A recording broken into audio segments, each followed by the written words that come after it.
Yo, Christian. Hey, Husky.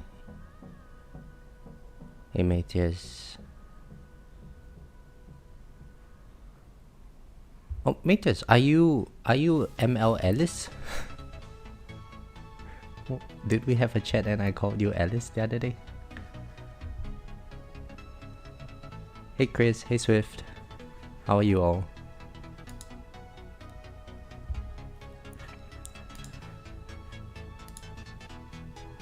Oh cool, so would you prefer being called Matthias or Alice? Did I butcher either part of that name? Or Lelis?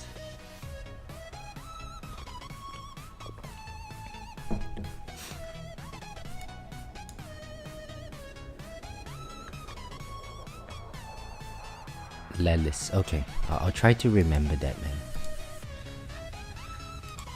1 second, I just need to do the setup for the tournament.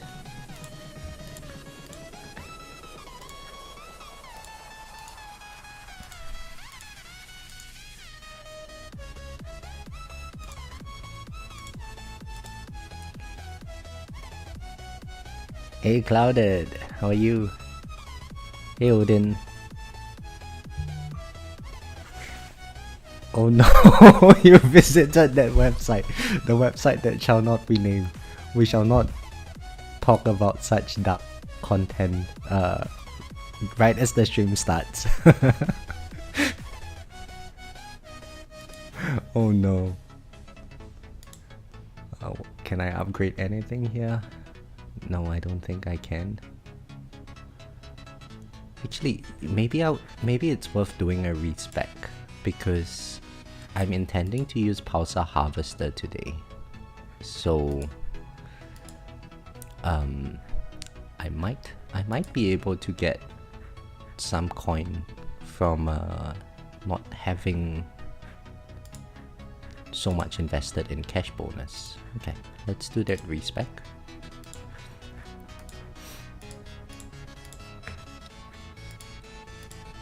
Oh shit. Okay. Wrong one. Wrong tab.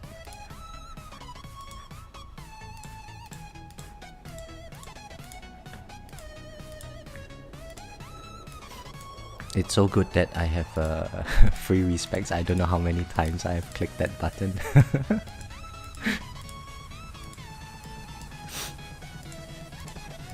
Okay, and for rend, I think I should put like 100. This guy's pretty cheap. Put another 100 there. Let's go all the way up till it gets to about 1Q. Oh shit, okay. Well, I think that's fine. I don't want to respec again.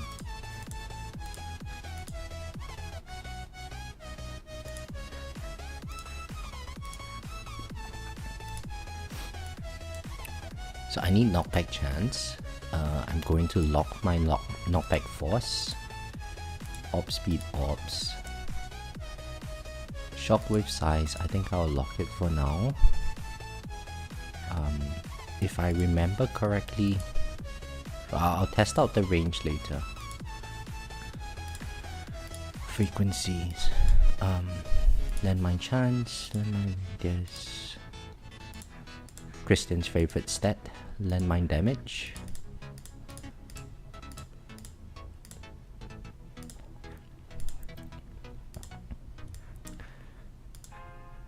Death Defy is maxed. Wall Rebuild is maxed. I don't need wall health.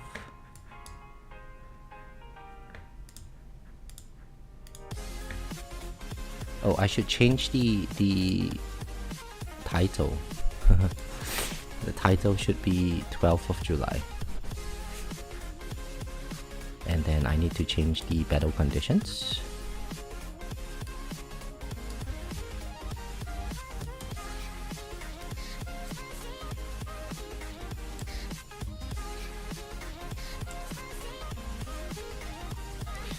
And update my lifetime stats. Okay.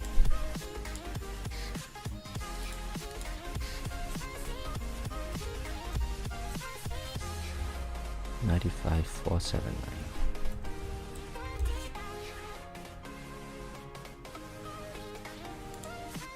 Okay, so That's all saved.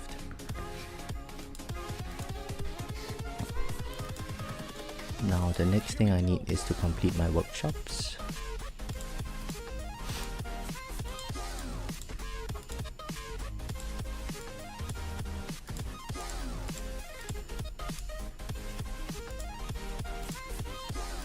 Health level skips 500. I think 520 should be okay. And for my enhancements, 100.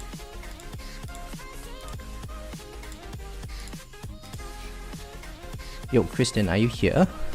I'm not sure if I should put anything into damage per meter. Do you think you can help me here?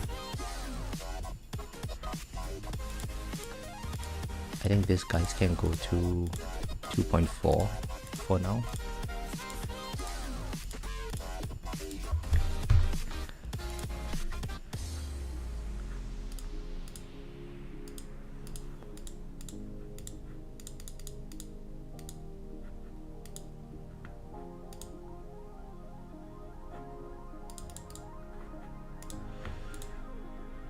Okay.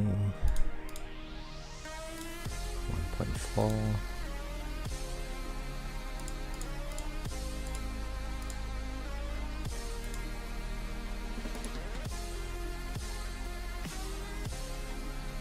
I should put in some free upgrades.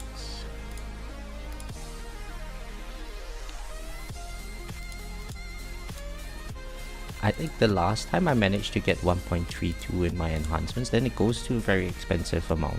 So I don't think I should put more than that. I'll probably put another 10 into each of these enhancements. Oh my god, so expensive.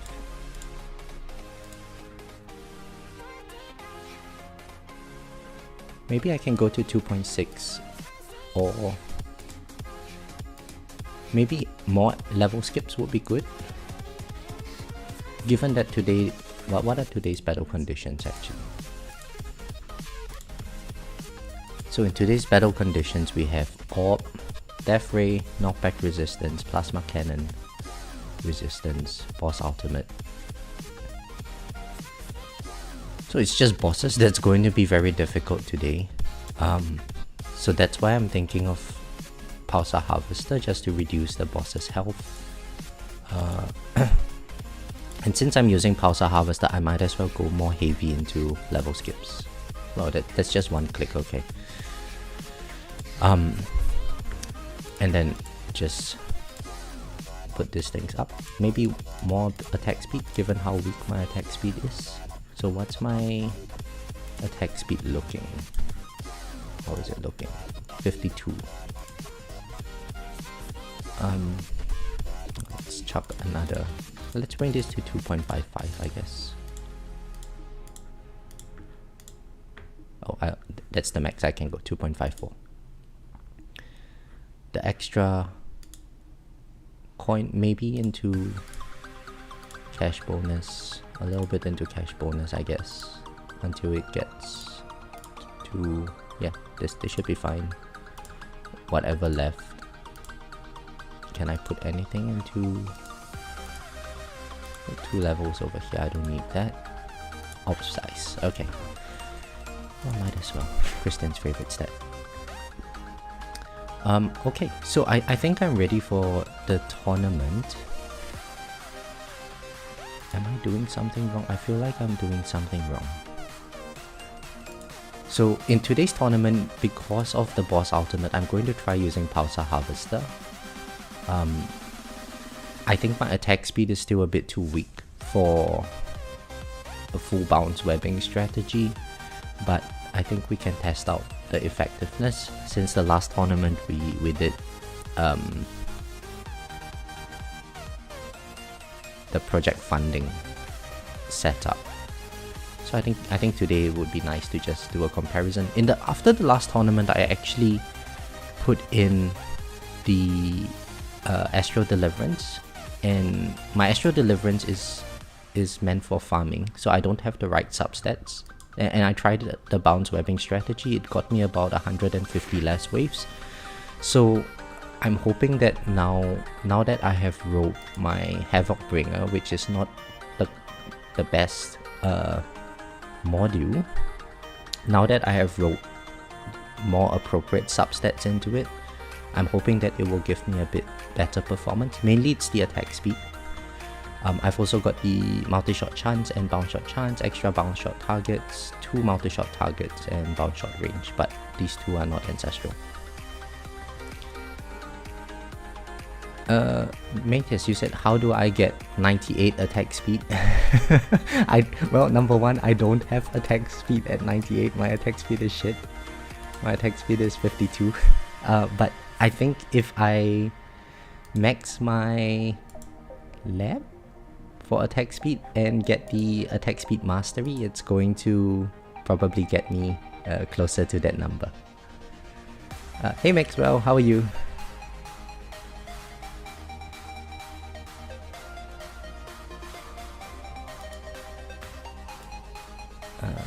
Okay, so let's test out the range that I need first. So I need to turn on my Poison Swarm stun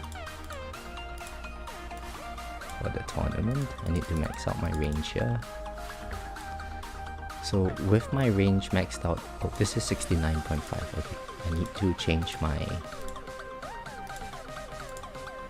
range over here. So let's see where it gets to about 10. Based on Greeny's video, I need 82 meters, right? So let's see whether this is going to get me there.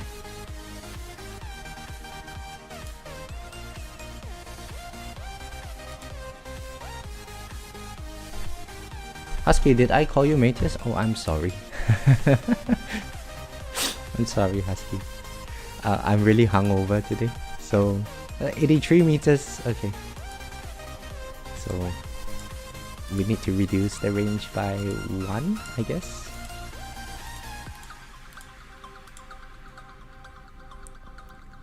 Yeah, I went to my friend's place last night for some drinks and I ended up having to leave my car there.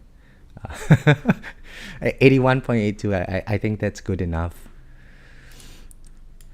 Yeah, but I drank a bit too much. So what shockwave size do I need to get my shockwave to be at the edge? I can't see anything now. Let's slow down the game speed. 1.65 is definitely too small.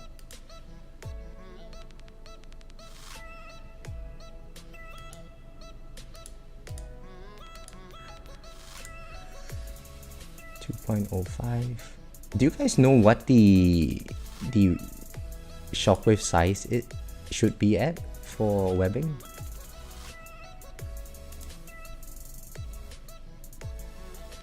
I think this works, right? Like if I'm seeing it correctly. Let's see where the green line ends.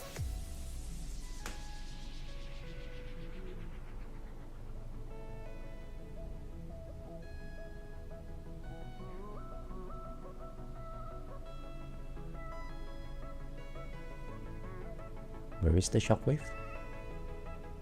Oh, there it is. Okay. So maybe 2.25. Yeah, it's really messy on my screen at the moment, right? Okay, let's look over here. Oh my god. Let's look over here. Yeah, I think I saw the shockwave end right around my range line. So I think that is fine. Now I need to quit the run.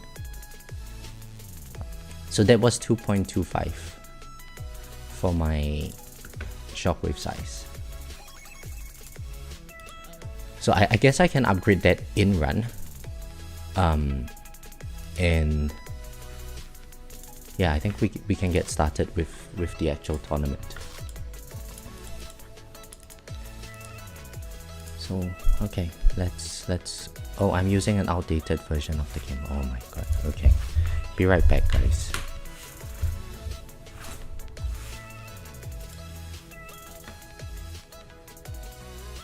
Imagine if I had done this right at the end of the tournaments. I'm going to miss my tournaments. I'm going to pull a JP.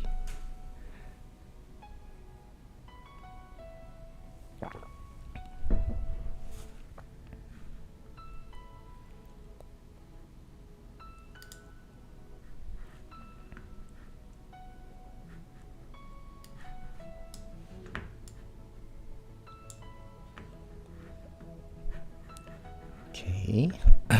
Let me add in the correct one. The tower. Okay, so that the game is updated now. I need to set my orbs.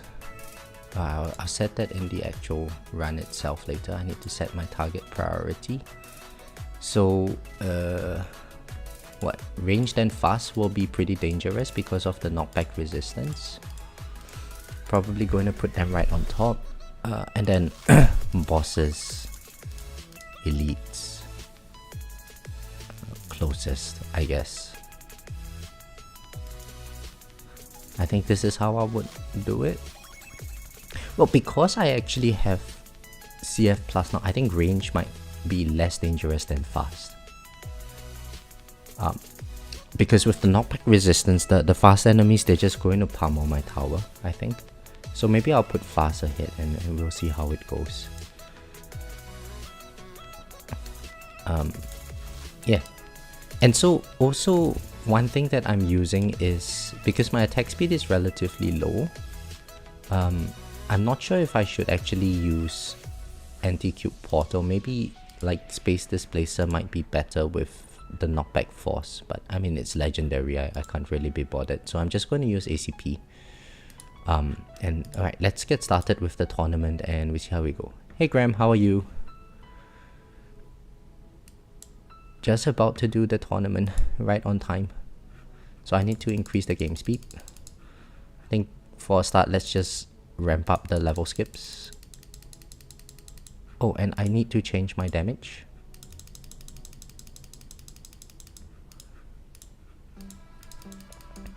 Oh, there it is. I lost my wall on wave 1, but I guess that way my berserker has time to charge, so good after all, I guess.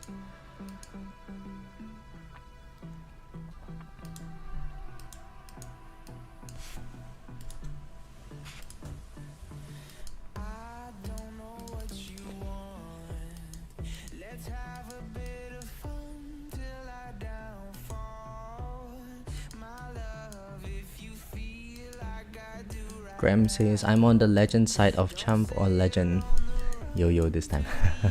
Oh, that's great. That's great. It's a very short tournament for you then.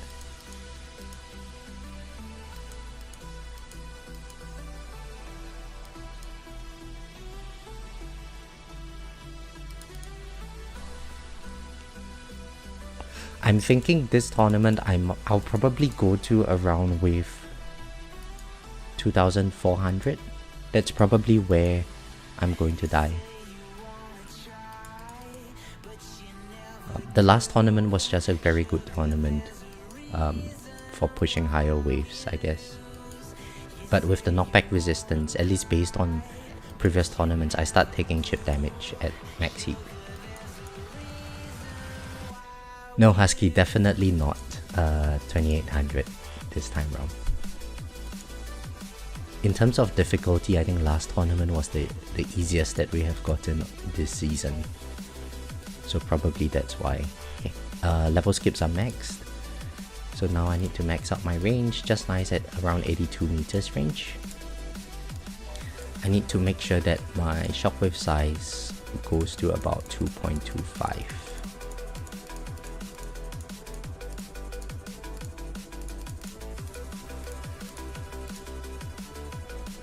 See where it is now.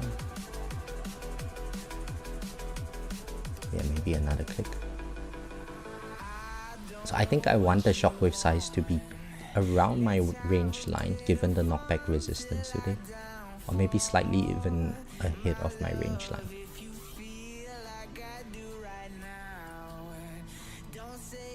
But if I overextend the shockwave size now, it might be a bit difficult later on. So I think I will just keep it at 2.25 for the time being, and if I need more size later, I will just add it in. I also need to change my orbs, so my orb should be just in the interior of the range line. I think this would be good. So when the boss comes in and gets hit by my energy net, it's going to take orb damage. Husky, you bet on your peanut snacks I get to 2800. You know, it's not going to happen, I'm pretty sure. Well, although, you know, I've got one extra click into enemy health level skip this time round, so maybe. Very, very unlikely though. Oh crap. Oh, hang on. I can buy one click into extra bonus. Okay, so we got a bit more damage, maybe.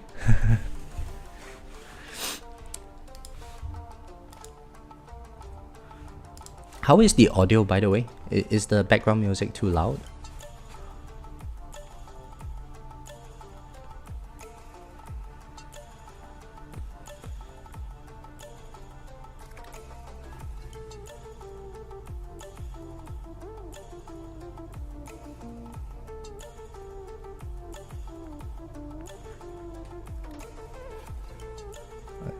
Okay, great. Thanks, Husky. I don't have to do anything. Do I have to turn off black hole? Or maybe later, I guess. Actually, no, I do need to switch my black hole off. So in case I forget it, I might as well switch it off. Mixwell, sounds like we need a JP song, but otherwise sounds great. Oh no. JP doesn't want to speak to me anymore. I don't want to aggravate him any further.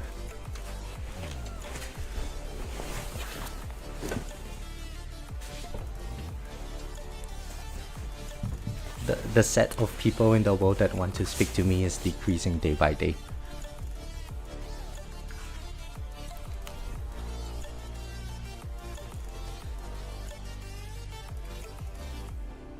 It's like the perfect application of the contraction mapping theorem.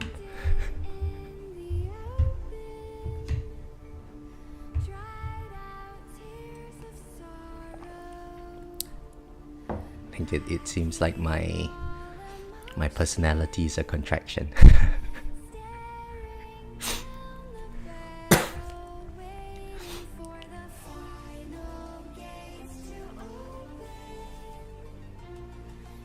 So today I'm using the frog skin. I think it looks pretty cool with the wings. It certainly looks nicer than the rhino one. But I really like the dragon skin with the wings. Dearly, why did I turn off my black hole? You're guessing it's something to do with chronophil? So my goal for this tournament is to keep all the enemies on the outside of my range. And in order to do that, I need to switch my black hole off. So I want to keep the enemies outside of my range line just so that I can use Pulsar Harvester to potentially take off more of the boss's health. And that reminds me, I need to probably increase my knockback force a little bit. Let's keep it at 1 for now, or 1.23 for now, until I take a hit, and then I'll increase it further. Especially since there's knockback resistance today.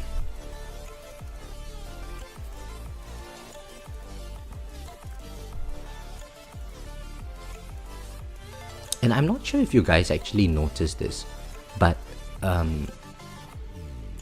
this is with 90% CF slow, and you can still see that the enemies are moving in quite quickly. And there's no speed battle condition. So I think they might have done something with the speed tuning for the tournament.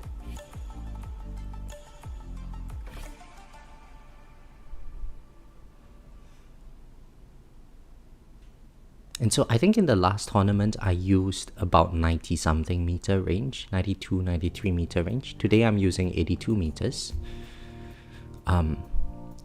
that gives my Poison Swamp a lot more coverage outside of my range line, which I think gives me an added layer of security.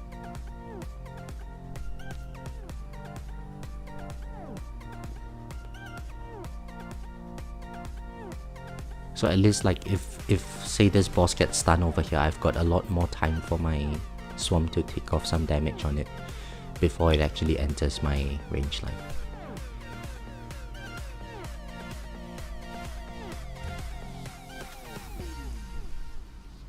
Oh, we have 20 people now. Hello everyone. Hope you're all having, if you're in the US, a great Friday.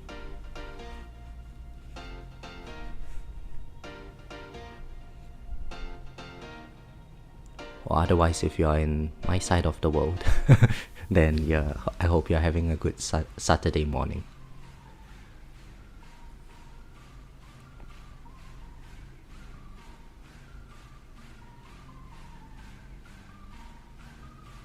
So between the last stream and this stream, I managed to get one extra level into Poison Swamp stun and stun duration.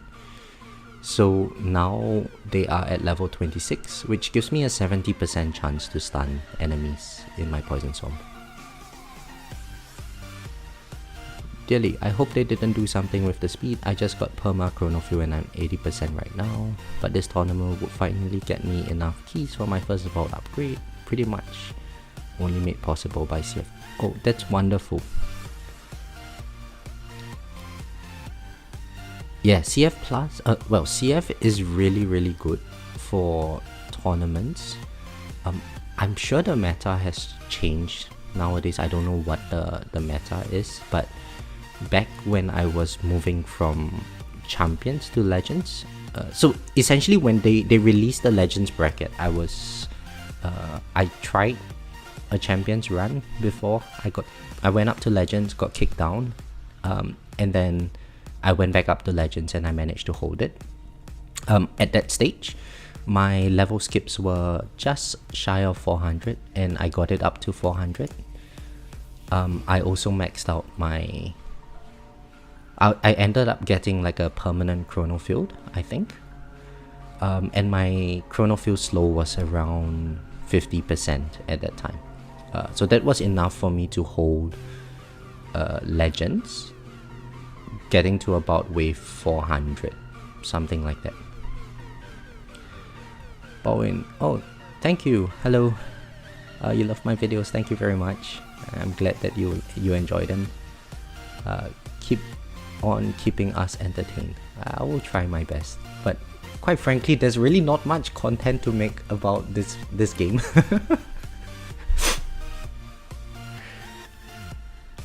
So I thought it might be better to just, you know, in that series on like a practical guide kind of thing, it would be better to just assimilate all of that information and just stream tournament runs, just so that you guys can see all of the various things in action.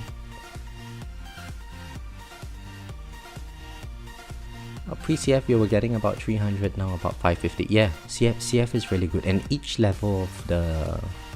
So I think CF is the only ultimate weapon in the game where each level that you get gives more benefit than the previous level.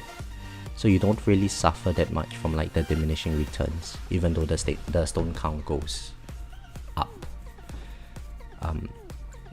Probably it's very similar to how defense percent is very good until you get to 98%, because each additional percentage that you get reduces the damage even further.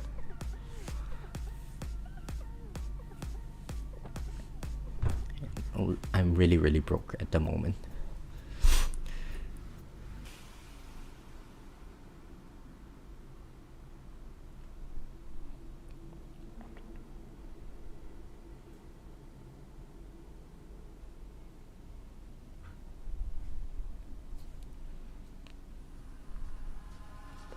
So Delhi, what would your next... I presume you're just going to finish up your CF to get it to 90%? And what's next for you after that?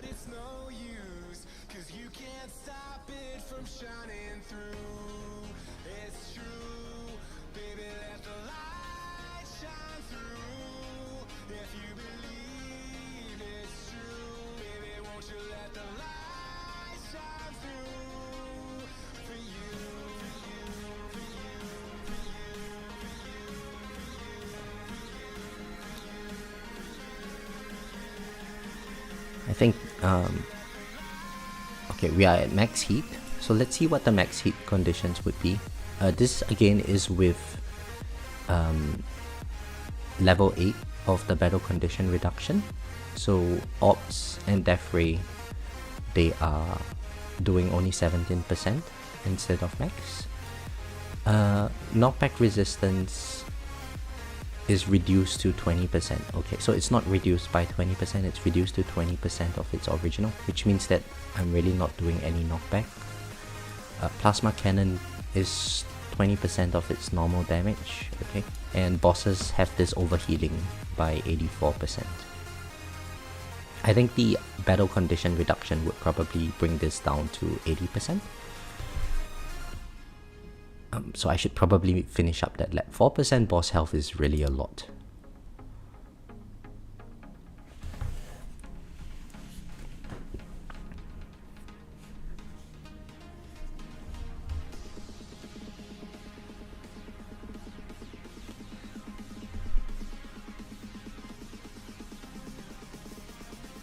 So I reckon if there is no Orb Resistance, those players at the very end game, they are going to go crazy with this tournament.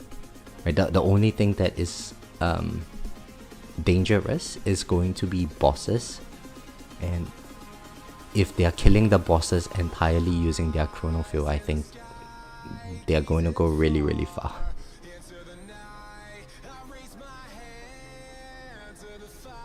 Hey Zevin, so I can multiply my normal knockback I use for Bounce Web by 5 for this tournament, right? Probably. I just don't know what the normal knockback would be. Because I've just been fiddling around with this, and typically what's going to happen is I take a hit. If I take a hit, then maybe I pump up my knockback a little bit.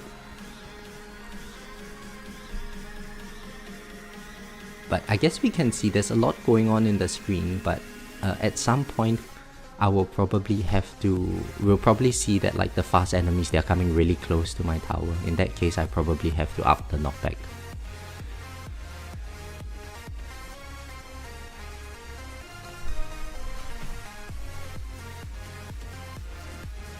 Graham, you just got your last ultimate weapon, so the next step is GT Plus and then Card Mastery. Oh, congratulations, Graham. You are at the precipice of something very game-changing. Having GT Plus just you'll feel like you're progressing so much just with GT Plus alone. Because don't forget, like the last part of getting to GT Plus is just spending stones to unlock ultimate weapons that don't do very much.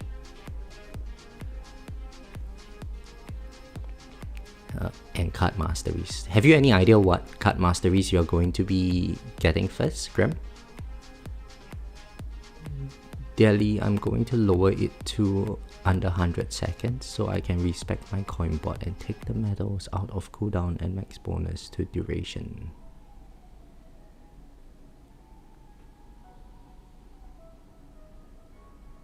Oh, okay, I see. You mentioned some stuff earlier. You're working on econ cooldown since your sync is at 80 seconds right now. Okay.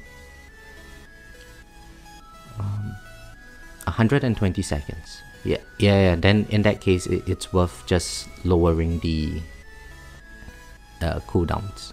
And they do a lot actually, because you just get so many more activations each run that you do that benefit from all the coin bonuses. Imagine like you put in 10 seconds into GT cooldown. That's with MVN a 3 seconds reduction in your activations. And given how long our runs are, that 3 seconds is just going to stack up so much. It gives you like an extra 200, 300 activations each run.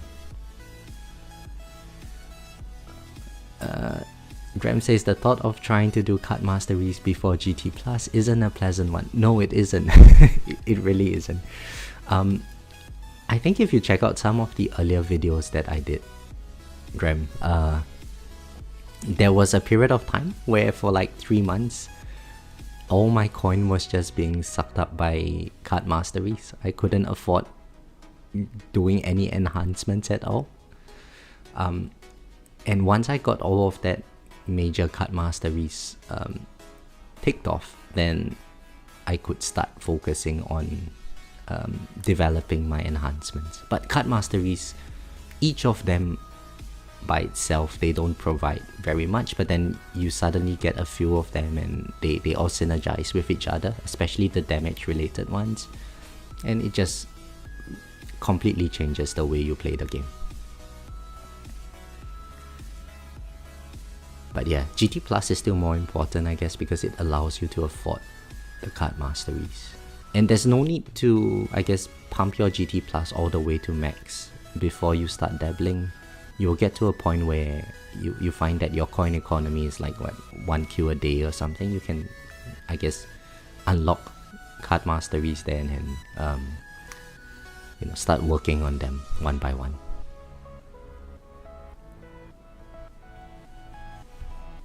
So unlock the card mastery, put in a couple of levels into it, and then all your stones just go into leveling up your GT in the meantime. Eventually you will be able to roll 2 masteries at the same time, 3 masteries, and so on.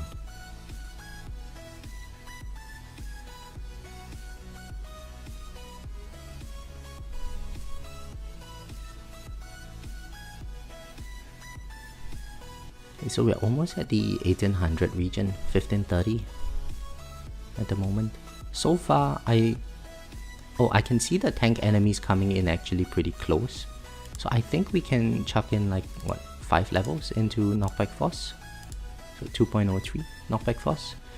It doesn't seem like the enemies are being pushed back at all. So I think that is fine.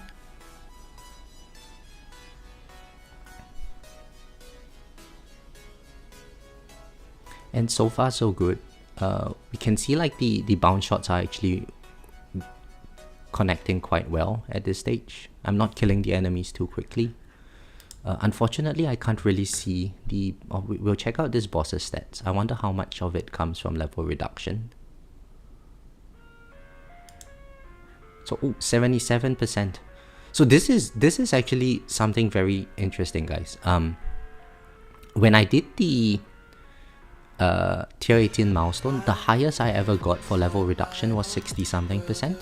And so just by changing the stats that I wrote on my cannon module, it's by no means perfect. It's not even the correct module to use. Just by changing the substats, it's gotten me more level reduction than I got in the tier 18 milestone push. Husky says, I've been managing to make around 10 trillion a day at the moment, and coin and cell enhancements are 20 trillion each. So that means my econ is pretty behind. Well, you can think of it as your enhancements are pretty ahead. But enhancements cost a lot. So like, just to get that third level... Oh, my wall took a hit. Hang on. So does that mean I need more knockback force? Let's chuck in another 5, I guess. So just to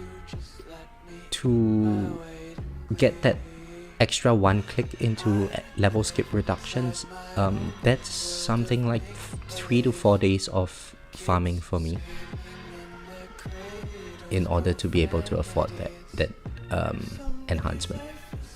And for me, I know that my economy is pretty bad at the moment because my GT Plus is only at level 11.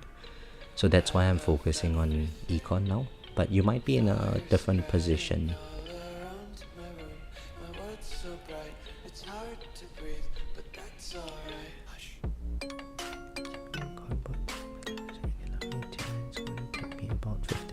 Stones worth of usable.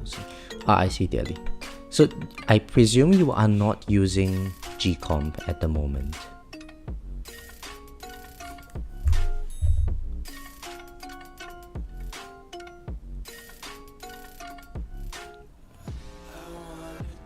If you are using Gcom, then I don't think the coinbot sync really matters very much.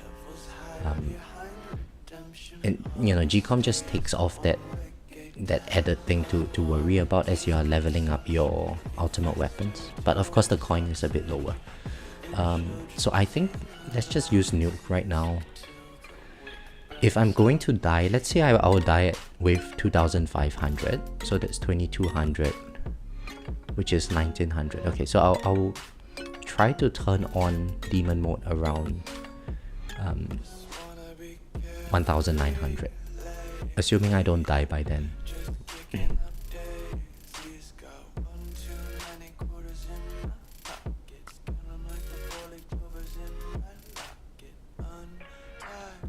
And so the reason why I use nuke this early on is because fast enemies are going to be my main target priority, or the #1 target priority, which means that ranged enemies might have a chance to shoot me, and with nuke mastery it slows down their attack speed.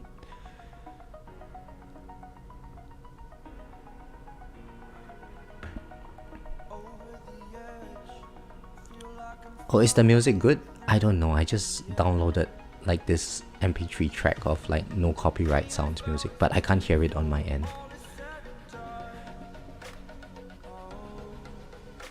Use Black Hole Digester and Blender for whatever reason. It gives more coins than Devo with Gcom or Singularity Harness. Yeah, probably Black Hole Digester gives a lot of coin. Daily thinking about going into Free Up Devil eventually, but that's a big investment, only about 5Q lifetime coins. Yeah, Free Up Devil does make things a lot more playable, like in terms of not having to micromanage as much stuff.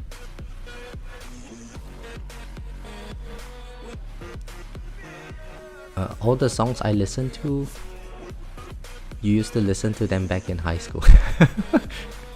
All the songs I downloaded. Yeah, I think it's just, you know, I downloaded that kind of gaming music, like what you would hear on like what people playing League of Legends or something like that. Oh, I took another hit. Okay, so am I actually knocking back the enemies? No, so then let's just chuck in another 5 levels.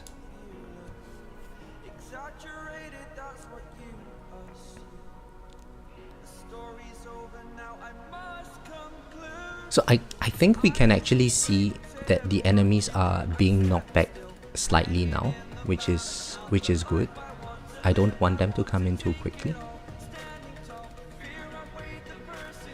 It might be worth putting in a level or 2 into shockwave size. Let's put it to 2.3.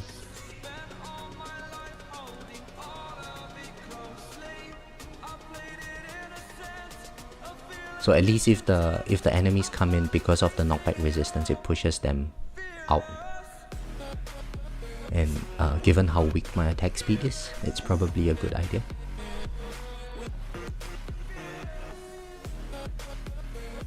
Hey Study Mage, how are you?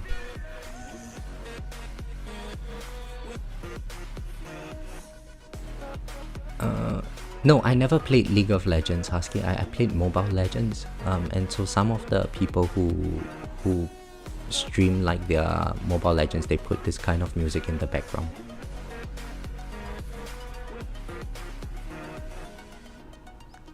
I used to play what was it?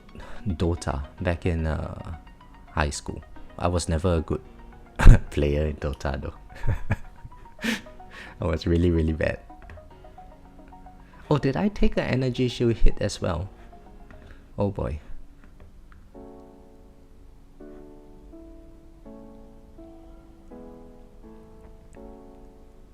So I'm pretty sure that my tournament performance would be better with project funding at the moment. I just thought I would try the webbing strategy for this tournament stream, just so that you guys can compare the difference in overall performance for someone around where I'm at, and that can potentially help with you deciding what strategy you want to use. So boss stats, I mean, still pretty good. We're taking about 72% of the boss's health from level reduction alone.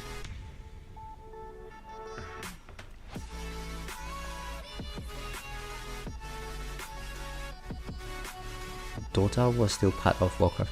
Yeah. So it's the original Dota, Jonathan.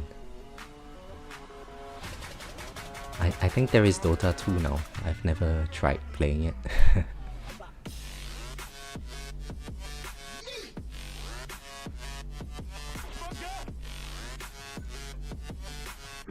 Why don't I just max knockback? Oh, okay. Lelis. So the reason why I don't want to max my knockback is because I need my bullets to connect with the common enemies so that they can bounce and hit the bosses, so that I can get as many level reductions as possible. If I were to max out my knockback force, there is a chance that the enemies get knocked back too fast, and I miss out on having more bullets connecting with the bosses. That being said, I can see the enemies moving in quite significantly, so maybe it's worth getting another couple of levels into knockback force. Let's bring it to 25. Oh, this is a very bad number, 4.44.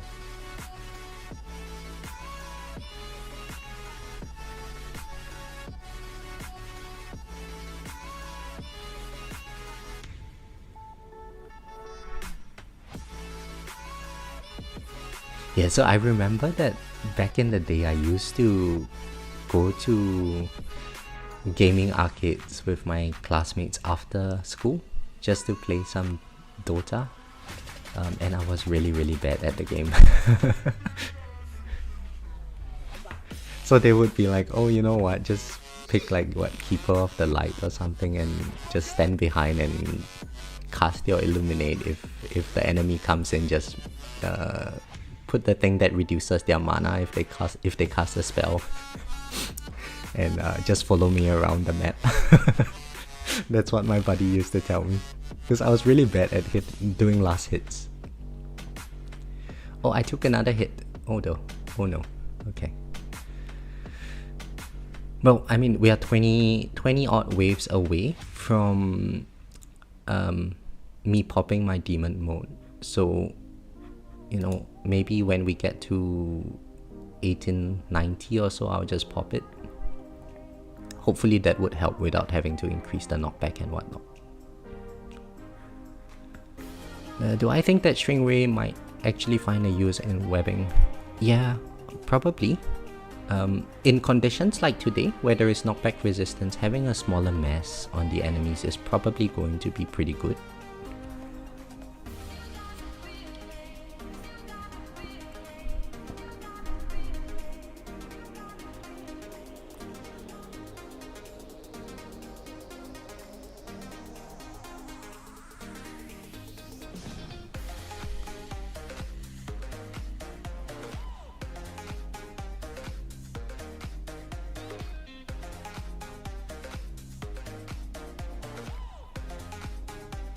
But that's just... It's just what I heard, that in the previous tournament, if you saw Crowbar Zero's video, his tournament lasted for 12 hours. It's ridiculous. I don't know if I would ever have the patience to do a 12-hour run. But the thing is, if you check the leaderboards, Crowbar Zero was not even in top position. I think he was in position 6 for the last tournament, with a 12-hour tournament run. That is so brutal. Oh, my wall took another hit. Oh, I took another hit. Okay, so I need to put in more knockback, I guess.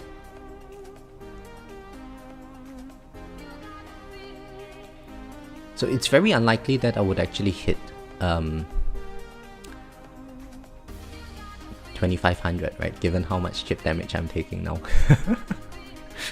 I'm so screwed. Oh, look at that, the fast enemies just come in very quickly.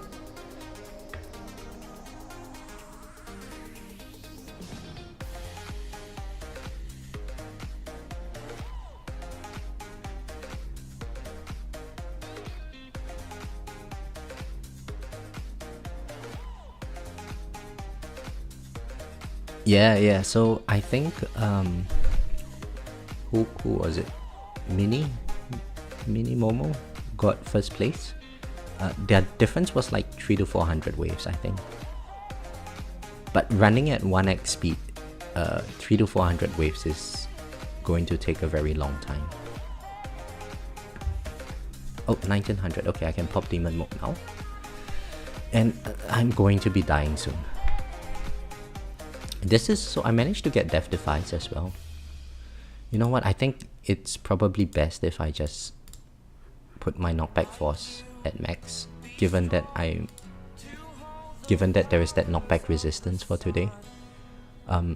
The problem is that now with my damage, the enemies are all dying, so I can't really web the bosses.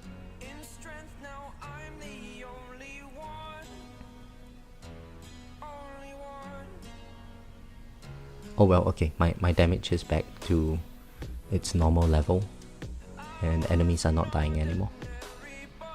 So I think this would be a good opportunity to just slow down the game speed as well.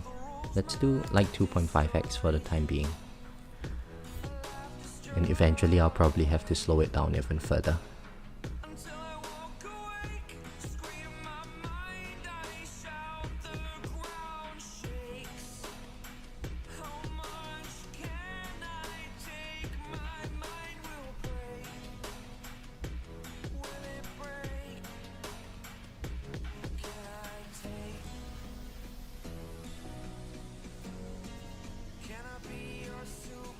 Probably when my energy shield charges come back up, I will turn up the game speed a little bit again.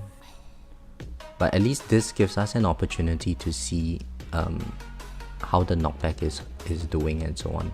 I think I might have messed up the run by putting in too much knockback.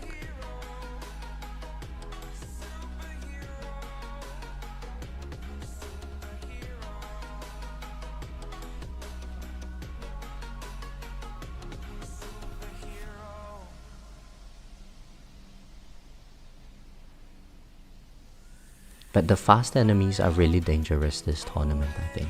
It's not so much the ranged enemies, but the fast enemies just take so long to get pushed backwards.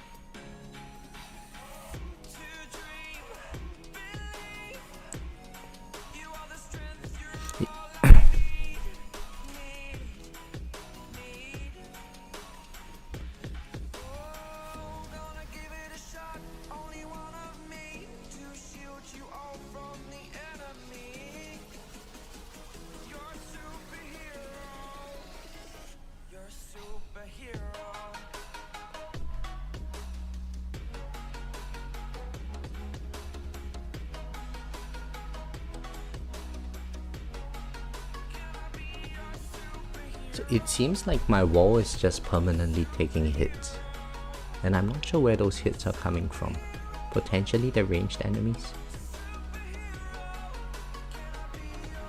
I didn't really notice.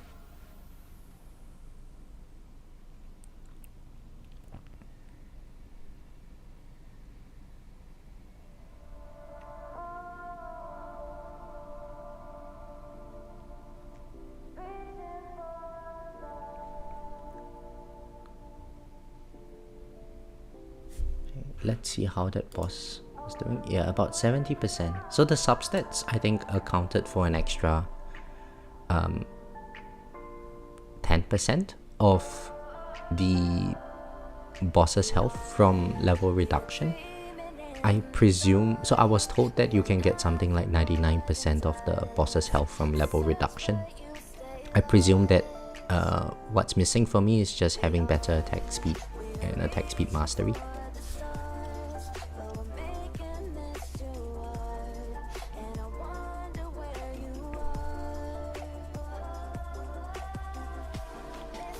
So one of the problems with this webbing strategy is that if they do not fix game speed, it's going to be something that you kind of have to do eventually, given how many waves people are going in Legends at the moment.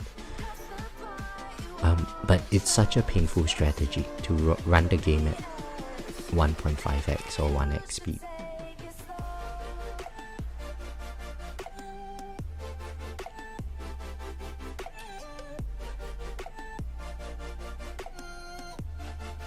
Graham, you always wonder how your Berserk gets fully charged without an energy shield taking a hit. So if your wall takes a hit, it still counts as damage, and your Berserker can charge that way. Or if you have the Vault upgrade, then killing enemies also charges your Berserker.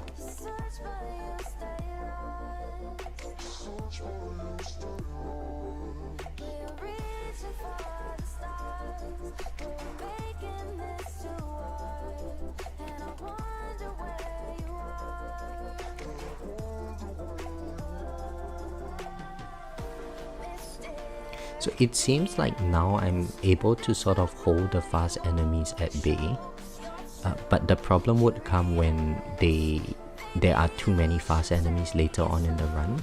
So I might have to do, like, maybe push my ops slightly further out, which is not it's not something I want to do, because that kind of thins out the number of enemies that create the web.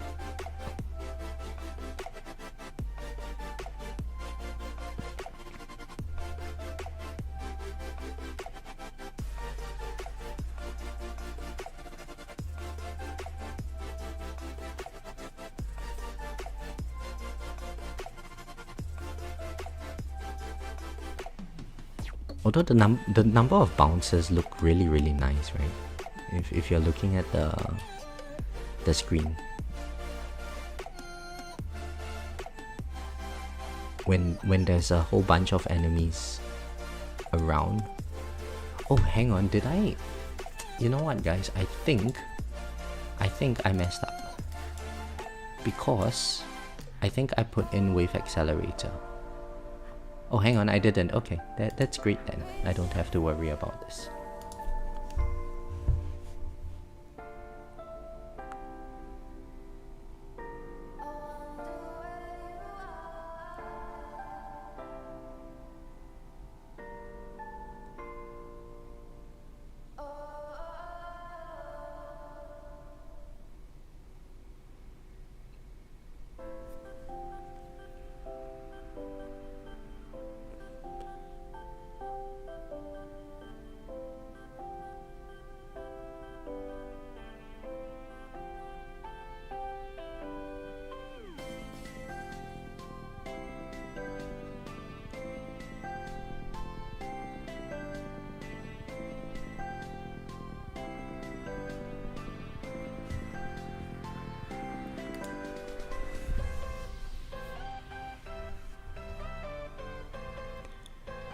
Any plans for the weekend? So I'm going for a walk with one of my friends later today. And tomorrow, maybe I might have dinner plans later today, I'm not sure, I have to reconfirm it. Tomorrow I probably have to sort out my household admin stuff, just to, you know, prepare for the week ahead. I lead a very boring life. Adulting is really hard, guys. Hey Danilo, how are you? Oh, first tournament in Legends, let's go. Try to stay positive, Danilo.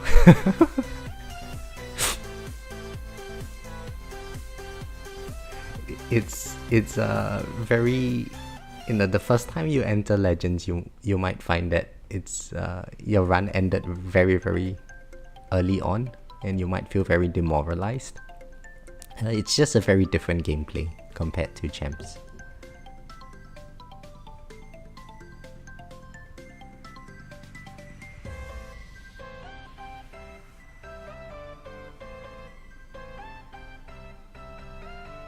Husky, you rarely go out as well. Gonna go out tonight for friends. Oh, nice.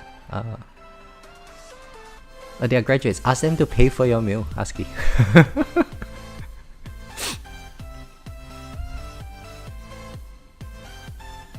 So, you know, last night I was at my friend's place and we were drinking, right? So I got a bit tipsy. Decided that I wanted to have McDonald's. And I ordered some food delivery. But I delivered the food to my own apartment. And so I texted the delivery driver. I'm like, hey, I'm really sorry. Could you please leave it at the concierge and I will pick it up later.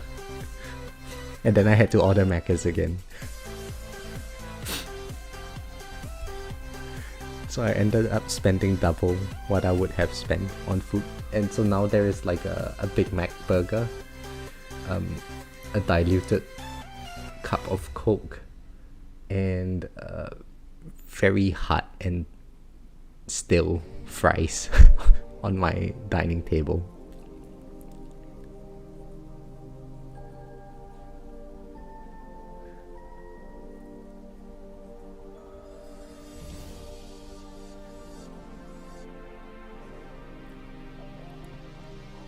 But on the bright side, my friend's wife wanted me to get a Happy Meal so that she could get a toy. And so now I have a spare toy for her. Do I have an air fryer? I have an oven, Husky. And yeah, I can probably heat it up, but it's a lot of effort. And I'm really lazy.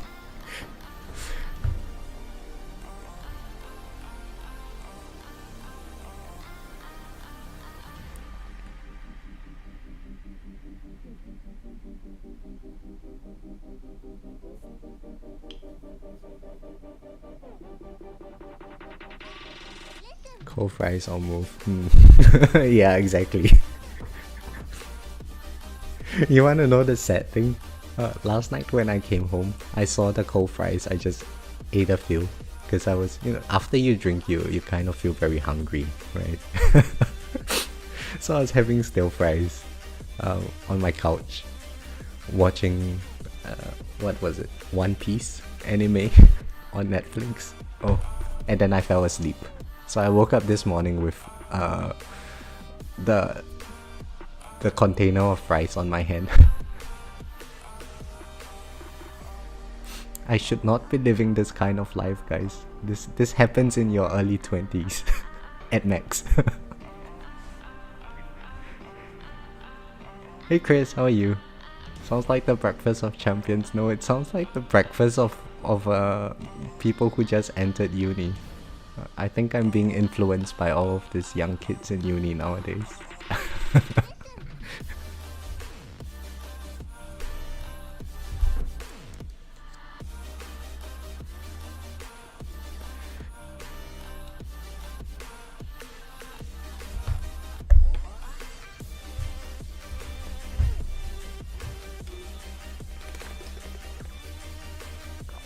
So I'm curious, for those of you who drink, what's a good cure for a hangover? I personally drink this isotonic powder that I use sometimes after my long runs. And I feel like with alcohol, it just makes me very dehydrated. So I wake up feeling so thirsty and stuff, and that electrolyte powder really helps.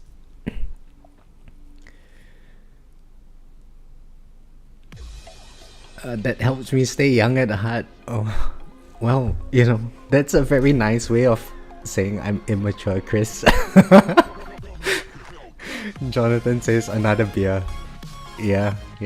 I heard about that actually. So if you have a hangover, it's your body telling you that it's got a withdrawal from alcohol. So just having a sip of beer or something is going to clear up a lot of the symptoms that you feel. But it just kind of delays it, and your body never fully recovers. I personally don't drink very much these days, but I just went over to my buddy's house yesterday, so I ended up drinking a bit more than I should have.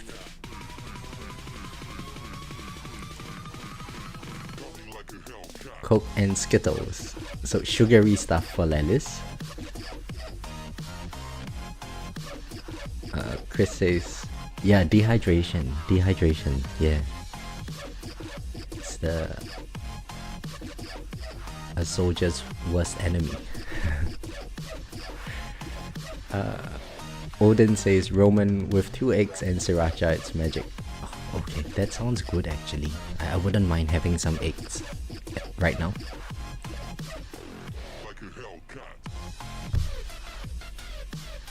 We always call warm beer and cold pizza the breakfast of champions.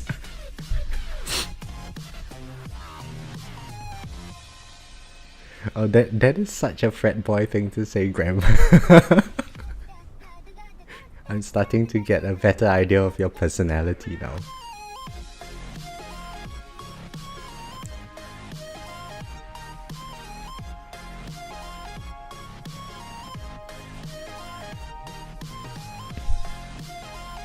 Unfortunately for me, first I have to be cool enough to you know, be in that position.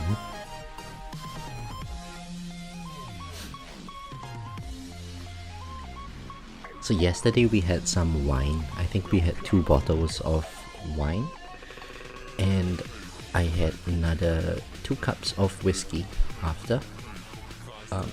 Well, 2 glasses of whiskey. And oh my goodness, that is all that my body can take today, nowadays.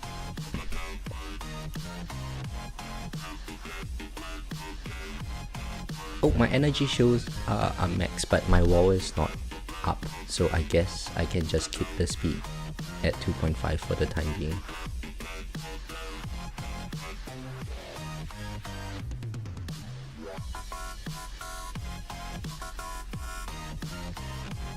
We called any trashy food left over from the previous night the breakfast of champions, and yes, that would include Olympia.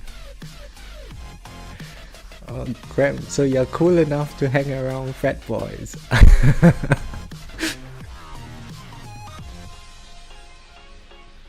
I wish I was a cool kid.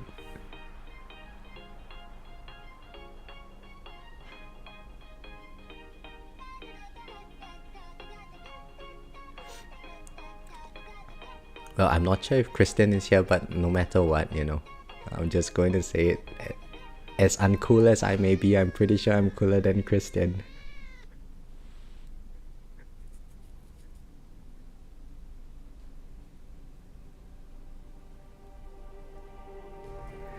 I reckon JP must have been pretty cool when he was younger.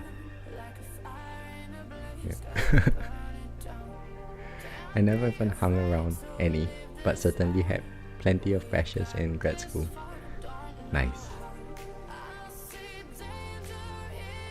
So, Chris, the thing is, most of my friends in grad school, they are quite a lot younger than I am. And so the types of things that we talk about is very different from each other. I think just different stages of life, you know. Aside from research related stuff, the stuff that I think about on my day-to-day life, it's very different from what they think about. So it's nice hanging around them, but it's also at the same time a bit challenging in terms of finding common topics to talk about.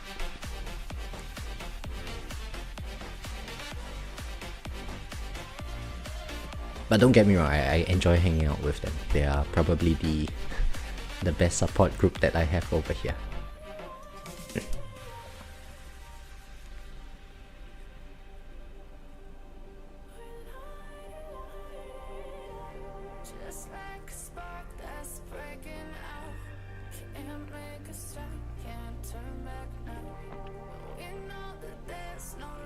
And because like every year in grad school, there's at least in my department, there's you know, we have about 10 people per intake each year. So my cohort, it started off with 11 people, and now there are 3 of us. One of my cohort mates, she has converted to be a part-time student, and another one is on sick leave at the moment for a couple of months. And so I'm the only one in my cohort. It's a really, really lonely experience at the moment. Sure, there are people from other cohorts, but you know, we didn't really suffer together, so it just feels very lonely.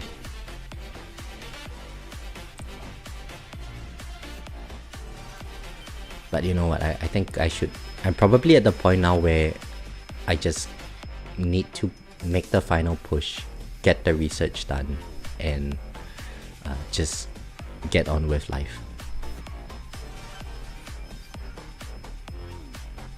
I've been studying for too long in my life.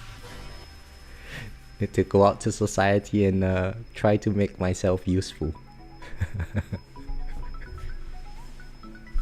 Oh, I took a hit. I took a couple of hits actually. So I got one Death Defy, I lost my one energy show charge, so 2 or 3 hits. And I presume that came from the ranged enemies. So maybe, I don't know, what do you think, guys? Should I change my range priority to be top and fast after? I think if I do that, then the fast enemies are just going to come in very close to my tower. But if I don't do that, then I take chip damage from range.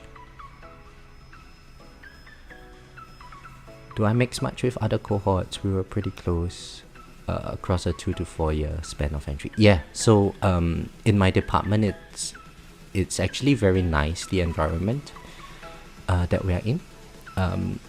Across all the cohorts, we do mingle quite a lot. But everyone is still going to be closer to people in their own cohort, because for a large portion, I think 2 of the 5 years, you are doing a lot of assignments together, and so you generally form a closer bond with people in your cohorts.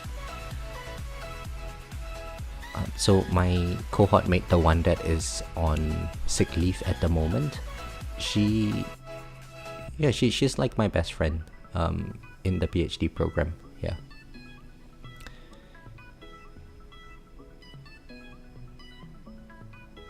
And so sometimes we go on runs together, chat with each other, go for dinner. It's nice having her around.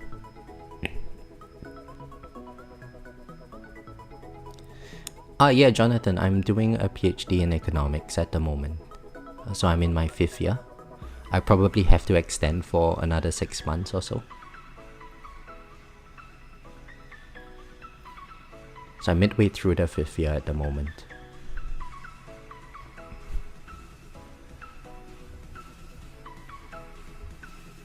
So Chris, what was your PhD experience like actually?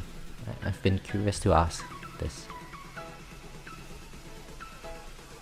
It's in something geology related, right?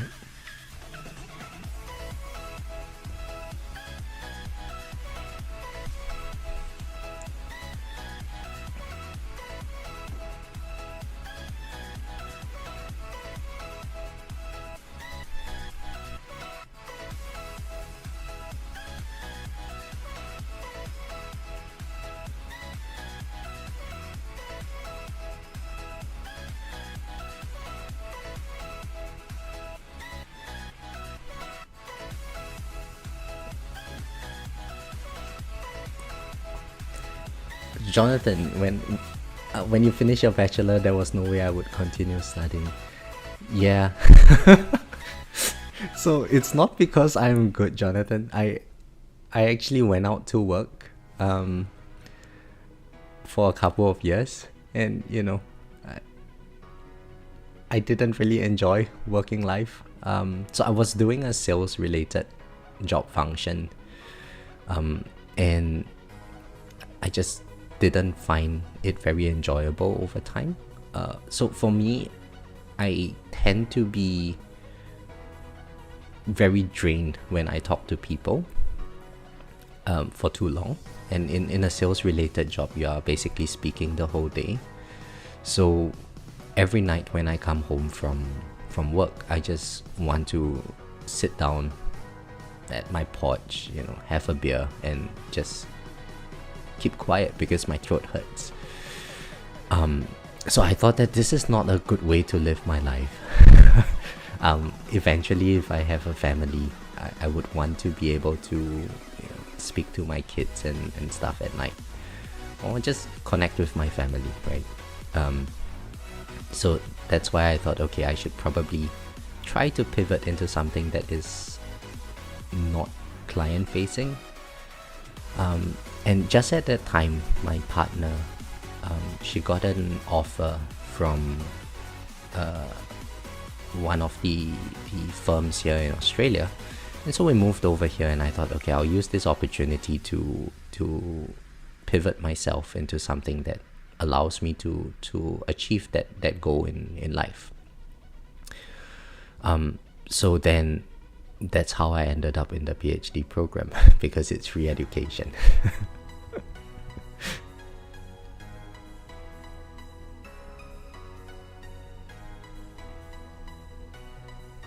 Although I would say, Jonathan, that in undergrad, we kind of learn all sorts of things that is not very important, right? We don't see how it relates to life and so on. But then now in grad school, they kind of train you to think about very specific questions that you find interesting. Because of that, I feel that I enjoy what I'm doing a lot more because I have the autonomy to decide what areas and what fields I'm interested in working on, you know. Planetary geology, we did 2 years of coursework while beginning some research, and then after that full-time on research. Yeah, that seems very similar to the experience that I have had, Chris. I presume yours would be a lot more engaging though, because for me, I work within the realm of mathematics mostly, so we don't exactly do any form of lab work. Not for me at least. Graham, I'm not intending to stay on in academia. My plan is to just find a corporate job, be a corporate slave, and earn some money, come home, focus on other areas of my life. I think I'm kind of done with studying at the moment. And with academia, I think the first few years is going to be pretty difficult with trying to secure tenure and so on. I don't really want to devote more time that I have onto that kind of thing. I would rather just, you know, focus on settling down in my life. Sales is just applied economics and a bit of psychology. Yeah, I mean, in a way, that is true. I'm just not a very good salesperson, I think. I find it very draining.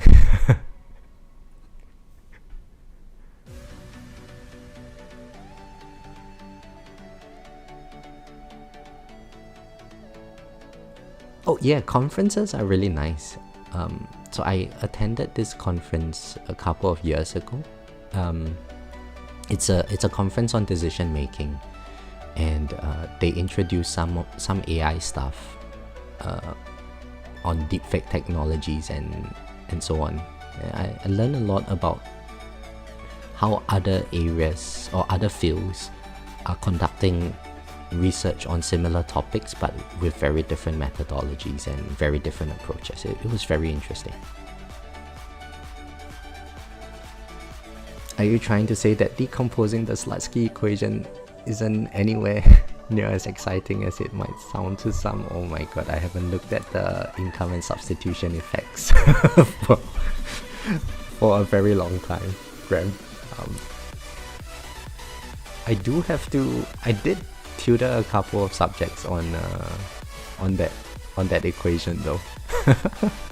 But no, I don't touch any of that anymore. Nowadays my knowledge of economics is grounded to level 1, like Econ 101 content. So I would ask my students, if the price of beer goes up, do you drink more or less beer? They would most likely say less. I'll tell them, well, that's the law of demand right there.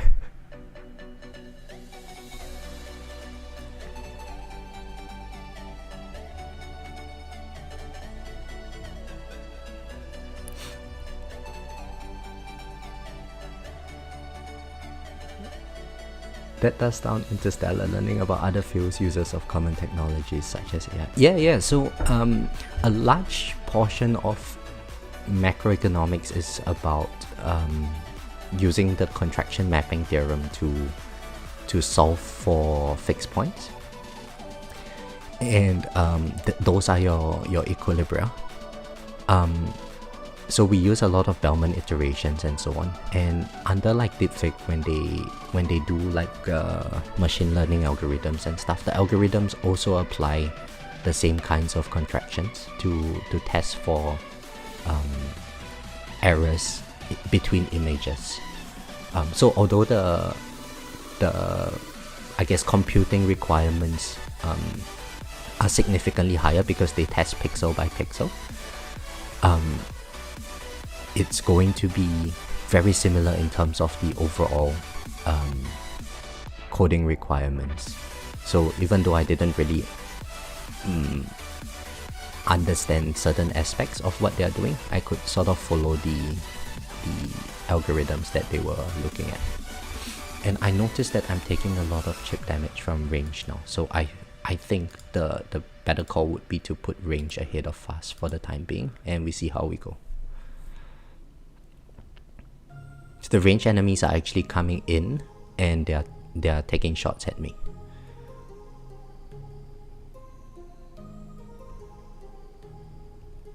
So maybe I should actually lower the game speed to 1.5x now, so that I can see if the fast enemies would eventually just come in and overwhelm me.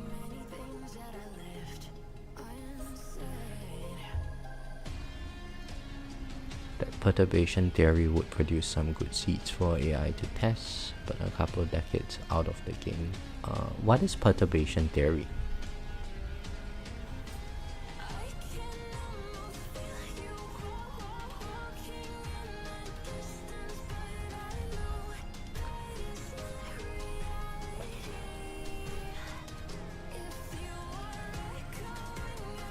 Oh, by the way, that we have 21 viewers at the moment. So hello everyone. I'm surprised that people are actually staying to hear about this kind of content. Maybe we just like bored everyone to sleep, and then you know, they couldn't switch to another page or something.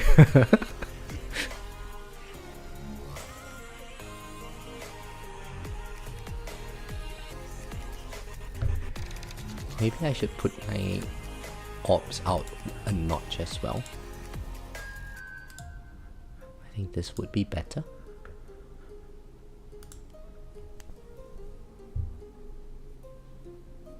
Oh, drooling on their keyboards. Yeah, oh no. Oh, hi Katika. Background noise while I'm doing a farming run. It's an interesting discussion, even though I know nothing of it. Oh, me neither. I don't know much of anything as well. So Graham says that perturbation theory is where we run multiple iterations using slight variation. It helps maps out the phase space a bit, and then AI can try to explore most of them. Oh, that's interesting. So you tweak like one variable, add epsilon to it or something, and see how the algorithm progresses.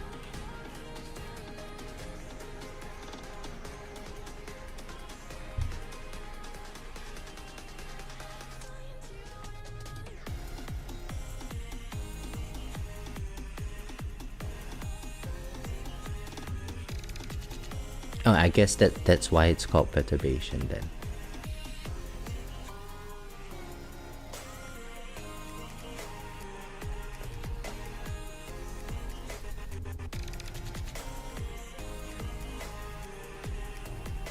I'm still taking hits, but I didn't see... Oh, I actually lost an inner landmine, so I presume the fast enemies were coming in very close.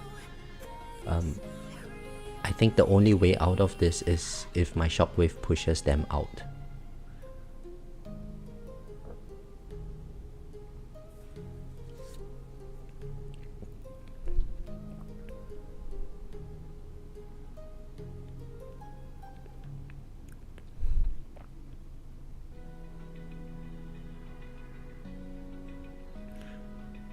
Well, I guess if I can survive to 2200, that's when my demon mode would come in again. But it does seem like even 2500 is not going to be possible for today's tournament for me.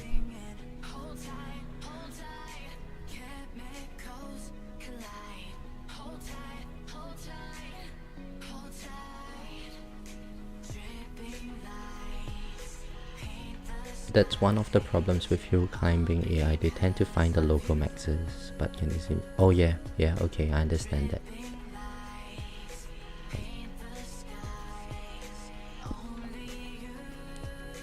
So I think that a while back I did a course on computational economics, or techniques used in computational economics, and yeah, I did learn about quadrature and Newtonian methods and so on, but I can't remember any of that now because I don't particularly apply it to any of my work. And I'm glad I don't. Those things are really, really complicated, man.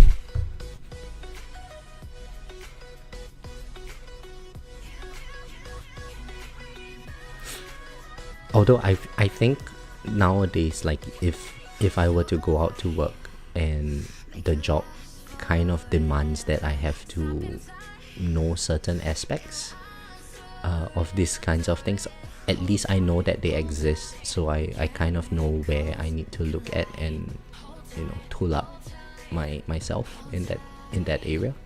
I think that's the biggest gain that I got from grad school. It's just knowing that there's so much stuff that I don't know, but knowing how to find the correct question or ask the correct questions to figure out what I do not know.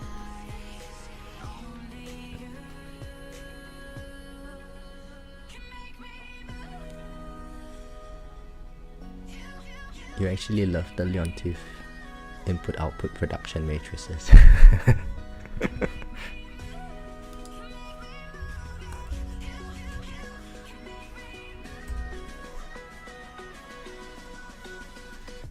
Well, they are, you know, good things come in pairs, right, Graham?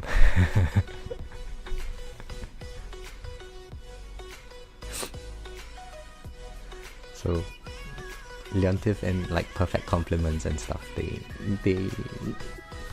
you know, part of our daily life is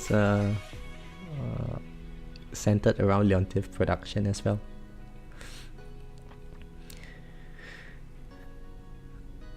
Chris, yeah, that's the best skill to take away from grad school. I completely agree with that. So one of the things that I feel really confident about in job applications after having done grad school for a few years is that if I ever come across a task which I do not know how to solve, I sort of have the confidence to know that I can figure it out if I have enough time.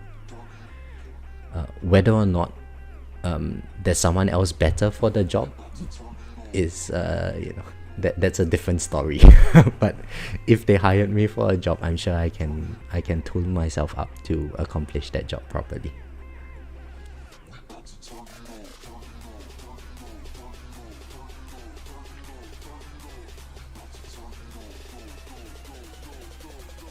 Oh, and I'm going to die soon. Two energy shield charges have been lost. It does seem like I'm taking a lot of hits from the fast enemies now, because I'm actually losing my inner landmines. So probably I need to put fast as the top priority, but then range is going to shoot me and I'm still going to die anyway. Well, let's just put fast enemies first.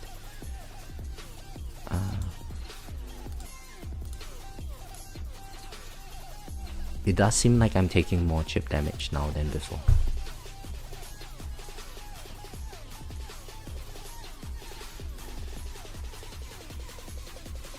Oh, well, there goes another shield, which means that second win is going to pop very soon.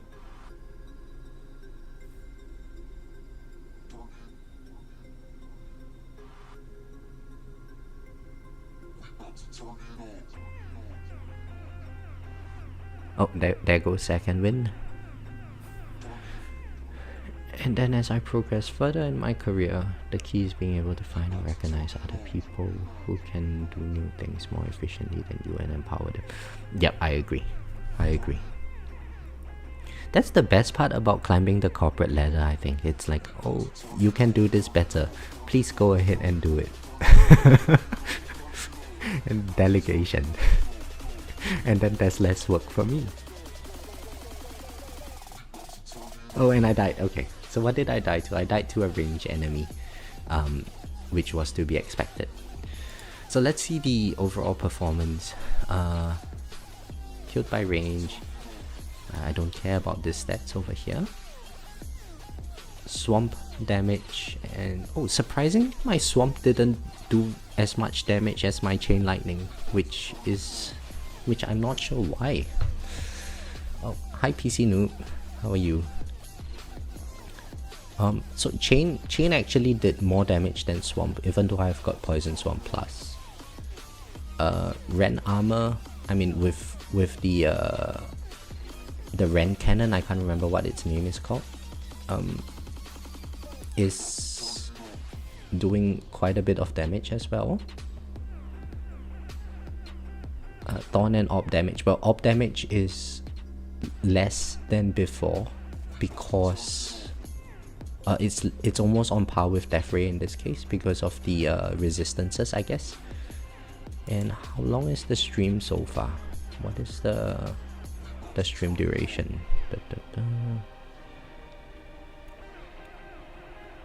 How do I see how long the stream? Well, I don't know, but I guess we can do a second run. Copy. Oh, okay. So I can beat this guy, right? I'm pretty sure I can beat him. Let's see. I can beat him. I can beat him. And him. And him. And him. Well, I think most of these people I should be able to beat them. So let's just go down the entire list.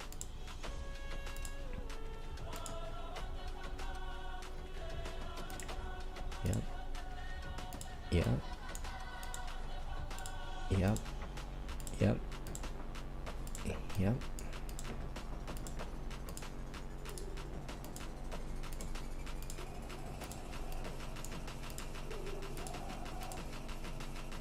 $1,200 should be fine. Should be fine. Should be fine. Should be fine.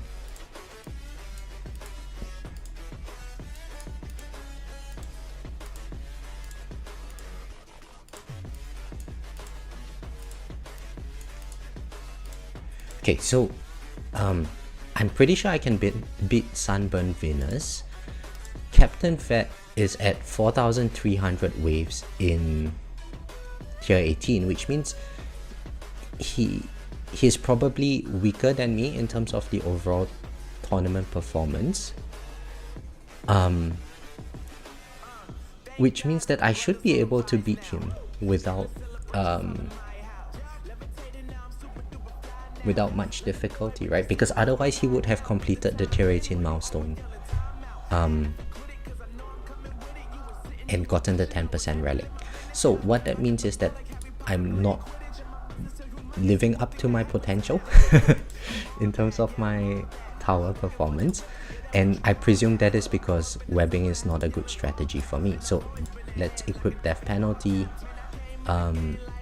Let's go with what's the damage one? Project funding, ECP, and this. And then in terms of my range, let's go with like 20 range. Shockwave size, let's max it out, and we do a second run under this setup. So this is a 95 meter range build.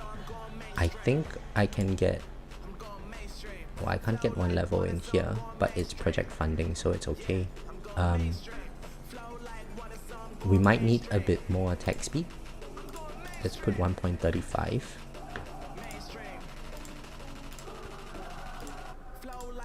and 2.57 for damage. So I've got a bit more damage here. Same attack speed, same orb size, just one click less in my enemy level skip compared to the webbing strategy. And I should be able to... Ooh, I got a new relic. Is this a good one? Cash bonus. Oh, cash bonus. So this is good for project funding, right? Which means that I should be able to beat the second place guy, the first place guy, and secure first place for this tournament. So let's actually do that. Okay, just final check. My setup is correct here. I'm using the correct set of cards. My modules are correct as well, and nothing much I need to change here. And so let's beat this guy. It's 100-ish waves. And the nice thing about project funding is I guess I can just send it at full speed.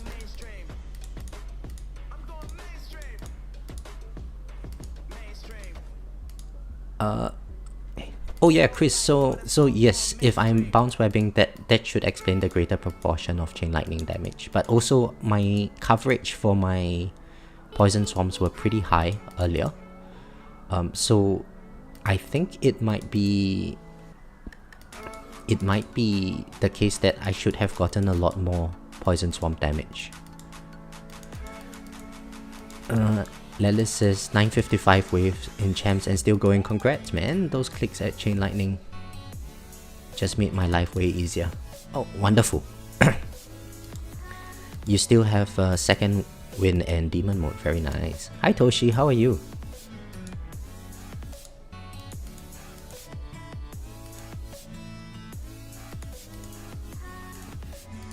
So you know what, guys, the bounce webbing strategy, it's really good for like endgame players. I am nowhere near there. So for me, I think the full send strategy is going to be a lot better, which is a great thing for me, because that means that I don't really need to care about lowering my game speed and whatnot, right? I can just finish my tournament runs with just death penalty and standard stuff and go back to my farming runs.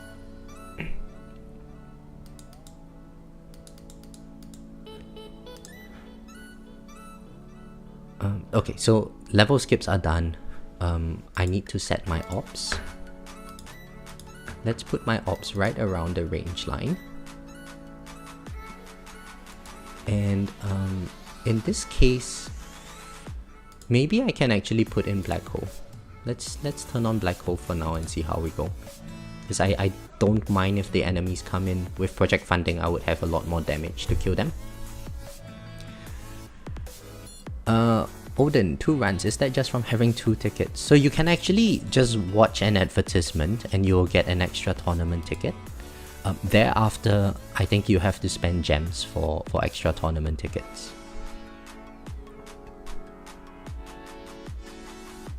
Just to confirm, everything is maxed now. Yeah, so everything is maxed. Just full send it in this case. And the orb line is just around the center of my black hole.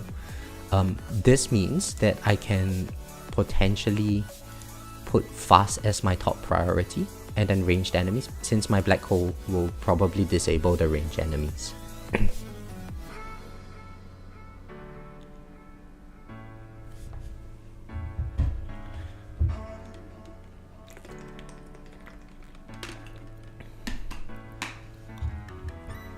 And so I guess this would be a good like a tournament playtest video between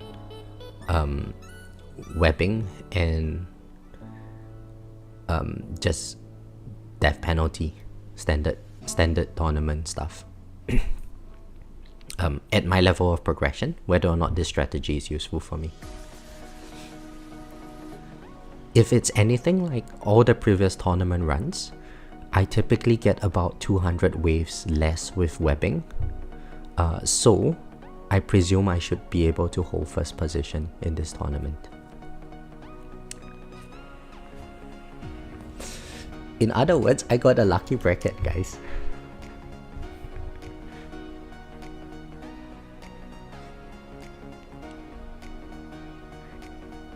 So I think after this, for those of you who are not in the JPlays Discord or Spartans Discord, after this I would typically go into the voice channels over there, and if there's always this time of the brackets where everyone is just complaining about their, or time of the tournaments where everyone is complaining about their brackets. I think today I've been a bit lucky. Start your tournaments early, guys.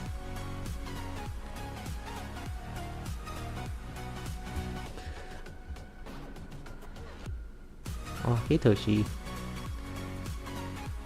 No, I can't kiss you, Toshi. My mama warned me against that. She would be very, very upset with me if I do that. But I love you too.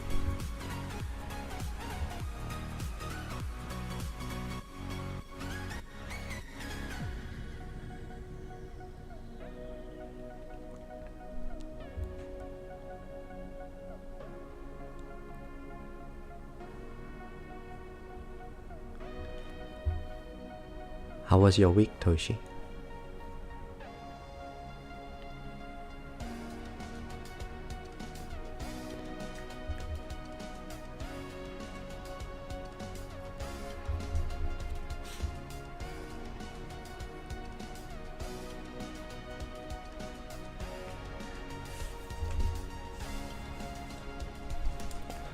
So with before, I was at 54 attack speed, I think. Now I'm at 45 attack speed. It was good. I think my girl is cheating on me. Oh no. I'm sorry to hear that, Toshi. Why do you think that way?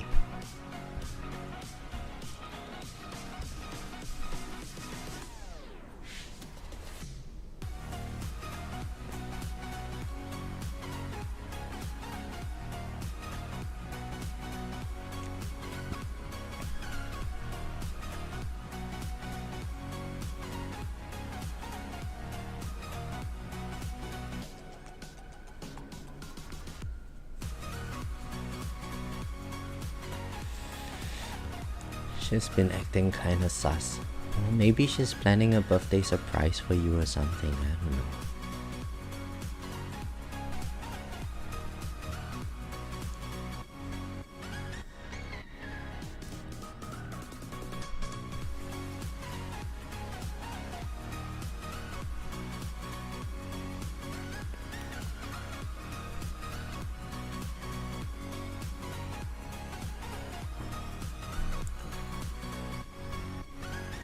New web store equals more fun for Wills.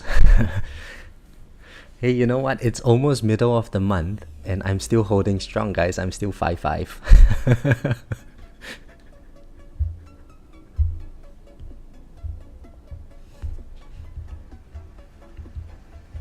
I think that's an accomplishment in itself right there. Daily win.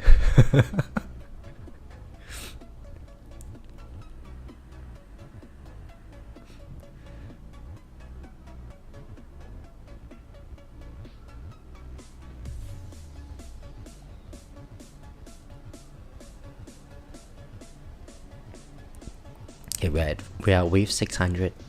I don't know about you guys, but because earlier I was running at 1.5x, now that it's at 5x, everything just feels so much smoother. Congratulations on my abstinence. Thank you, Chris. Yeah, it's not by choice. My bank account is suffering.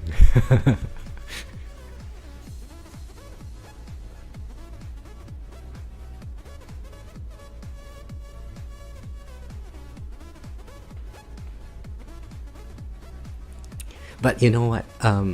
It feels when I was like a couple of weeks ago, I was away. It felt really good to just not look at the game for a few days. I just put it on repeat and just go about doing my own things. Sure, the gem income and stuff suffered, but it felt so good to not be bounded by technology. I was so happy with it.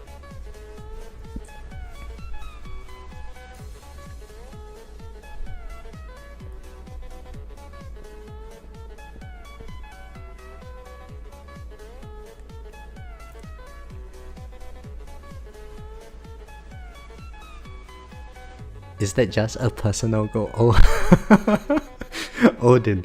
So, part of my New Year's resolution was to not buy any stone packs this year. I just, I didn't want to spend so much money on the game. Last year, I think Black Friday, I bought the packs, and for a couple of months in the year, I also bought I maxed out my Exola. But then this year came and I was, thinking about how I should better live my life. I thought, okay, I'm not going to buy any stone packs. For the most part, it's been quite successful. I caved on 2 months, and on 1 month I got 2 cheeky stone packs, so 12 packs this year. That's all. I hope that I can maintain it for the remaining half of the year.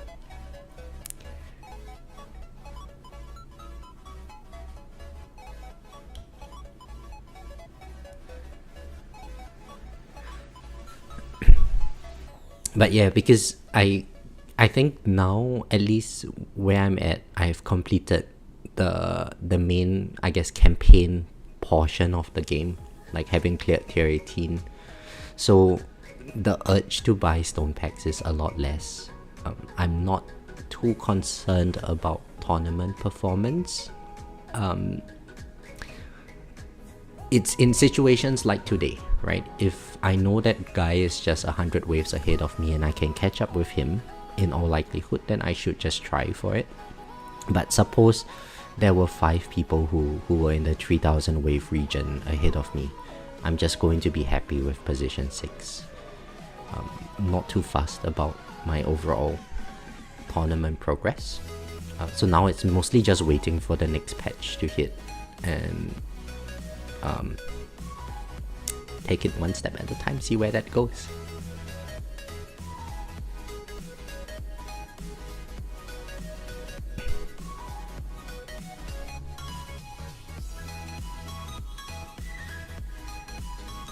Metis, Lelis, maybe by the time I am done with the second run, you will still be in champs, right? Your run might still be going.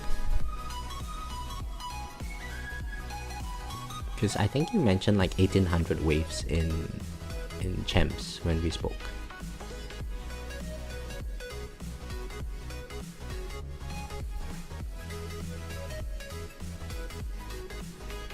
Oh, you did? Oh no, I'm sorry. Did I jinx it?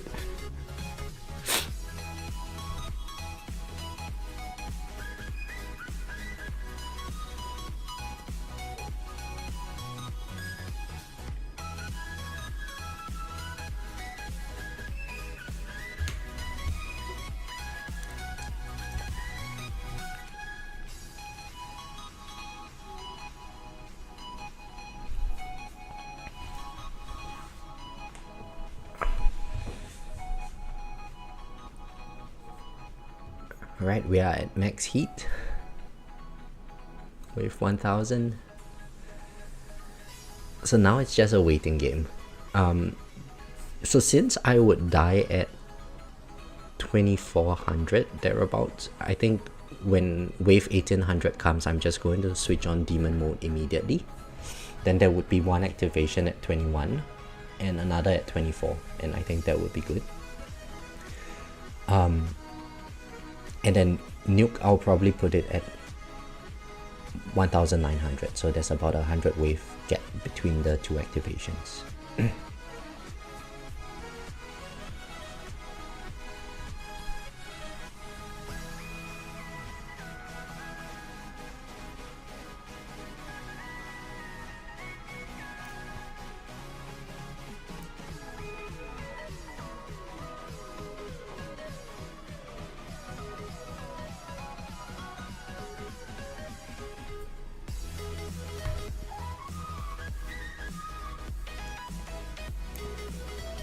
Oh, you got a PB. Well done. Congratulations.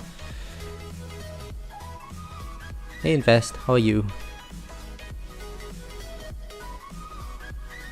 Maybe you can secure top 10. Alright, I'm rooting for you, Lelis.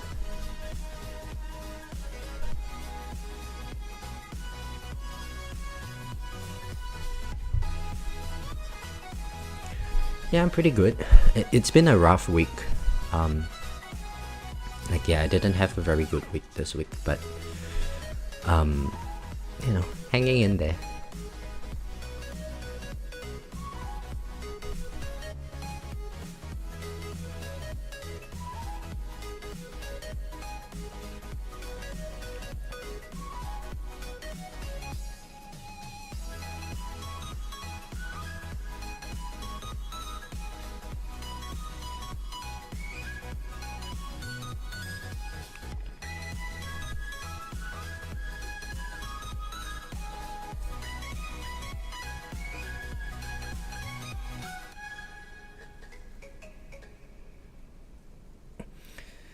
It's the weekend now, time to relax and recharge. Yeah, I agree. So today is tournament day. If my prediction is correct, I would be able to hold first place in this tournament. So that's I guess a minor consolation for the shitty week that I've had. And tomorrow is going to be chore day, where I just complete my household chores and get myself ready for the week to come.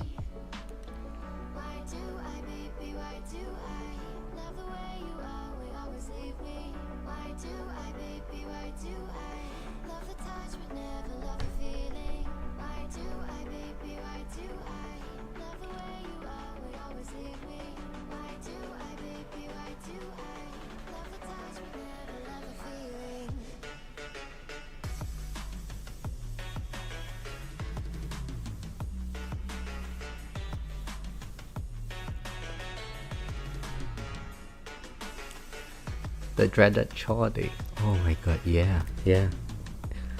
I really hate doing household chores. Even stuff like doing laundry. I try to leave it to the very, very last moment.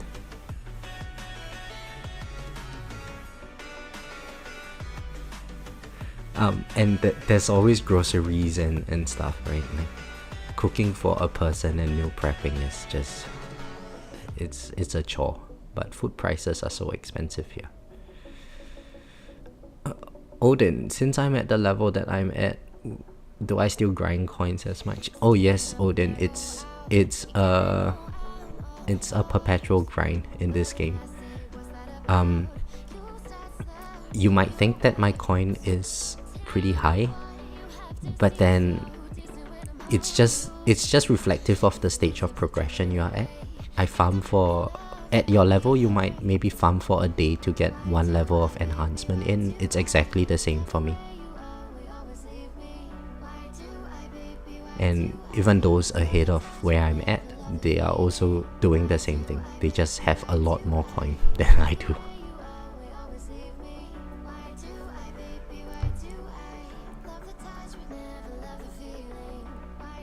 But I think that is like you don't really see this in the lower leagues, like before Legends. But you know, when you're say in Champions or something, maybe you might get the oddball who has like 3,000 waves in Champions, but most people are around the like 2,000-ish range. And it's fairly easy to get there. But then you come into Legends and the spread is so big, from people who, you know, barely hold Legends with like 200 waves all the way up to people who are just doing 5,000 waves. Hey Nguyen, how are you? Did I pronounce it right? I recently learned how to pronounce Nguyen.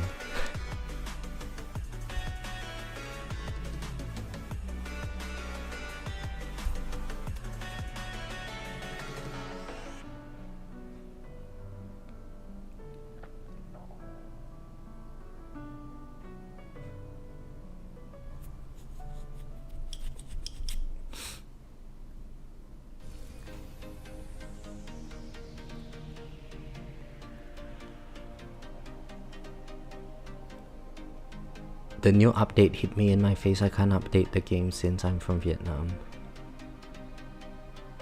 Huh. I thought they fixed it. It's still not fixed yet?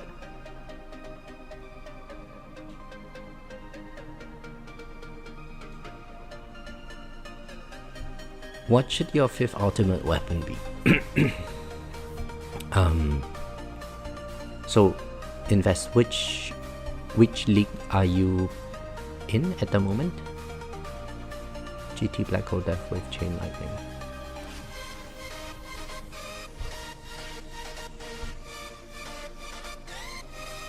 I would say if you can get Spotlight since it helps with coin as well. Chrono Field is really good. I really like Chrono Field, but then it does take quite a lot of investment. Oh, they might take a long time. Oh, I'm sorry to hear that, and I hope it gets fixed as quickly as possible.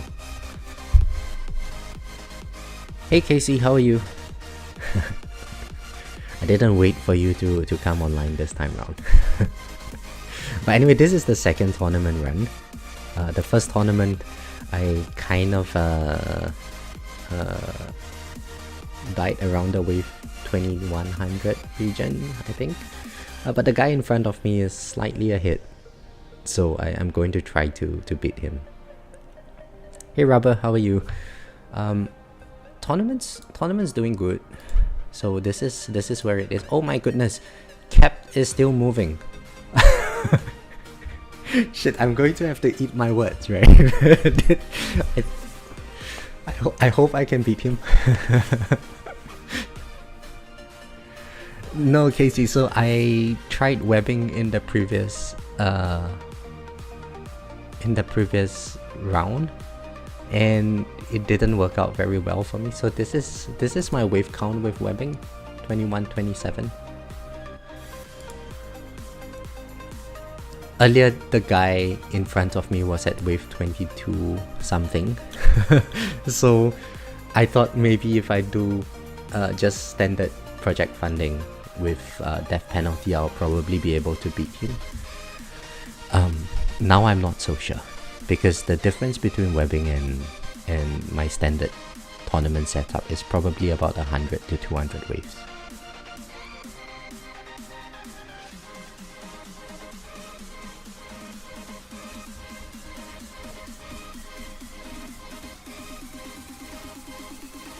I was leaning towards ILM, but Poison Swamp is piquing my interest.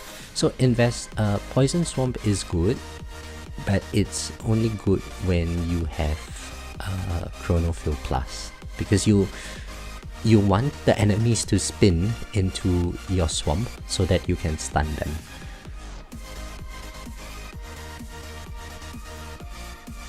Casey, there are new developer announcements. I didn't realize that. Hang on, let me see what the announcements are.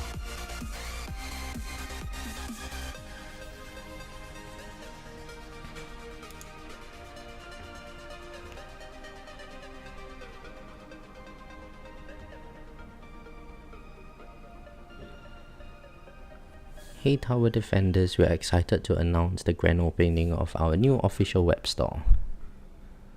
One-time purchases like premium milestone packs,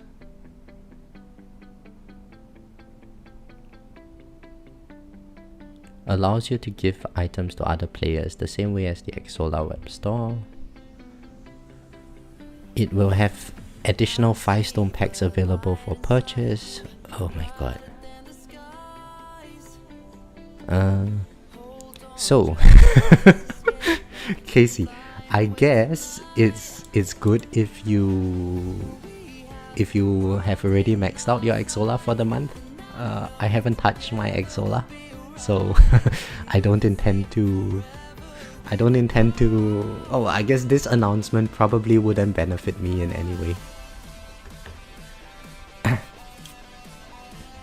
And no, I don't want to click into it. It's like a danger zone.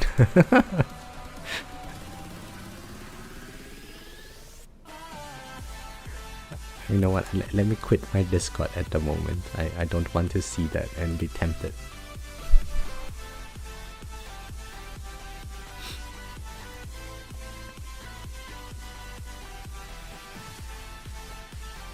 I guess if they give extra 10% or something, it's not bad. But one thing about the, you know, they create this Exola stuff so that they can give or so that people who buy from Exola Tech Tree wouldn't get the 30% penalty, as opposed if they were to buy via the app itself, right? Because Apple takes a certain cut. So I think the benefit should be more than 10%. They should give like 30% extra rewards to compensate people for that. And it's just gems, right? 30% extra gems is, given how fast we use gems in this game, it's not going to affect too much. So I think the developers can be a bit less stingy in that regard. Go fund yourself. Can someone send a link? So it's on the main tower Discord under developer announcements.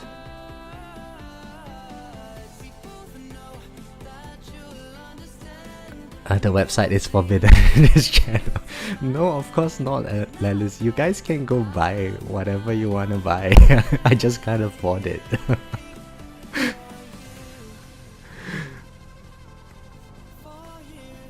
So Odin, if you go to the main tower Discord, there is a segment called developer announcements, and if you click on it and scroll all the way to the bottom, you will see the latest announcements that they have. It's the introduction of their web store that is not Exola. Yeah, so that's why version 27 is delayed, huh, Casey? It's like, well, we have created Exola, we have created the in-game purchases. Let's create a third avenue to get people to buy stone packs, because there is an insatiable demand.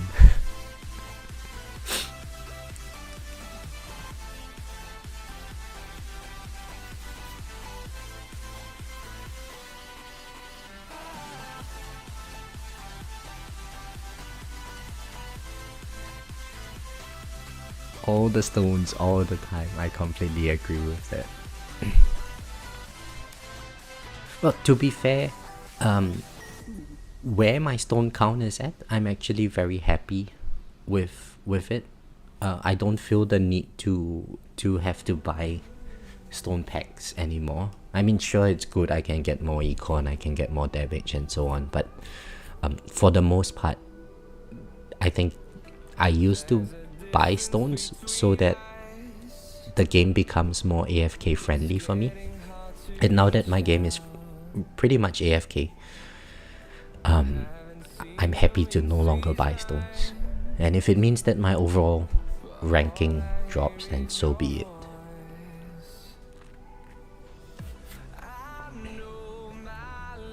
Yeah, Odin, you just learned about their other website and they have another. There are layers to this thing, right? It's like the tower developers are trying to inception us or something like that. Hey over Buzzy, how are you?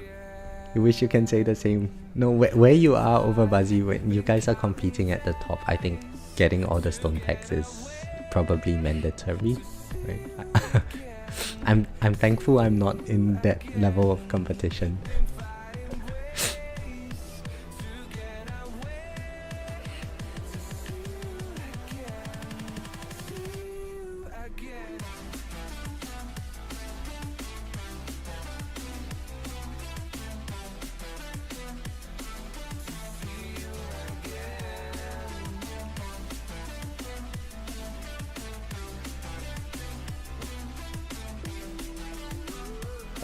Oh no, my coffee got cold. Ugh, cold coffee. Yucks. Hang on, let me grab a jacket. It's getting cold again.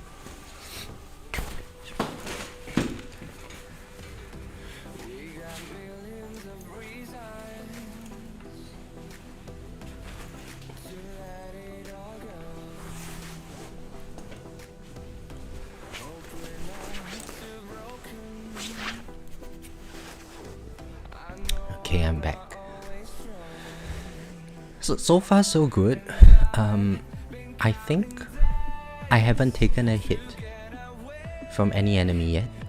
So if I remember correctly, around this wave count in the previous run, I had to lower the game speed to 2.5 because I was taking energy shield hits and so on already. Hopefully this continues for a while more.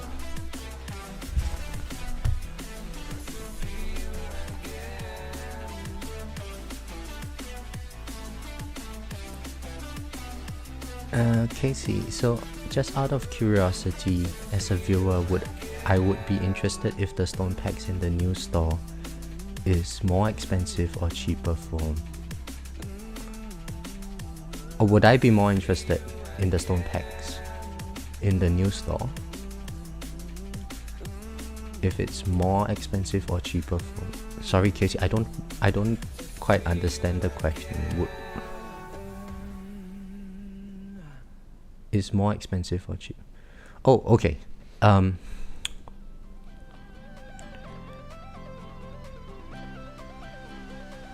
reckon if it's the same price as Exola, it's just going to be the same as before.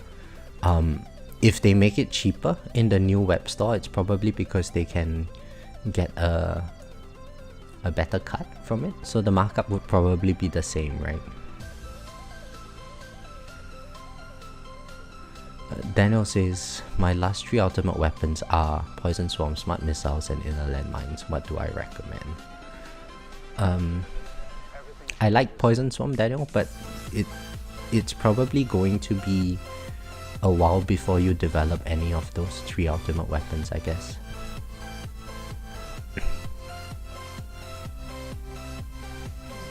Hey Mike, how are you? Yeah, Casey, so I think back to your question, it's probably just an additional source of revenue for the developers, and basically what they are essentially doing is, well, now we have 10 stone packs that you can buy, so the monthly limit is 12 stone packs, which means that if you're a newer player, it's going to be a lot easier for you to catch up in terms of stone count. And that translates to just more revenue for the company.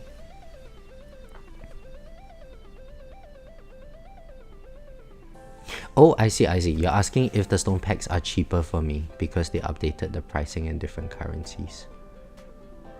Okay, let me check on my end.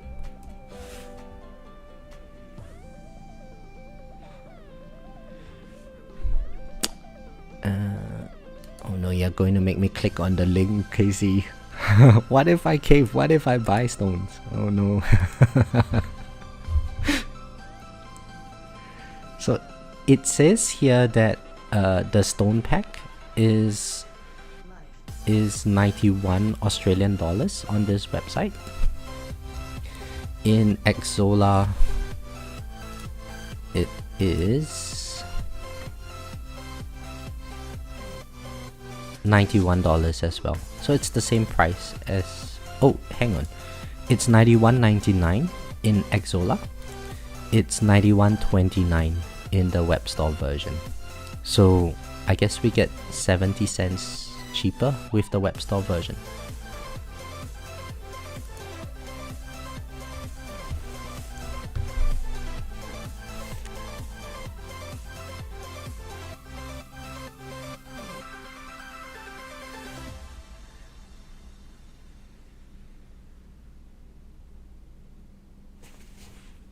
Oh, 1900, so I guess I can use my nuke now.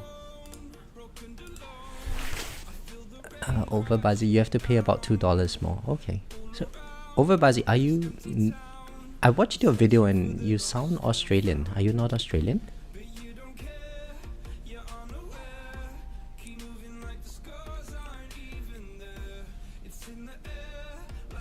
No stone pack limits, and oh my goodness, that's disgusting. If there's no stone pack limit, I think it would kind of take out the joy from playing this game, Eric. because it, in that case, you just go into the game. If you have enough money, you can just max out your ultimate weapons from day one and all your ultimate weapon plus from day one. After that, you just do labs, right? And basically there's no more fun left in the game. The fun comes from every time we get enough stones, we just itch for that one extra click in the game. If they take away the stone pack limit, then all that's left is just labs.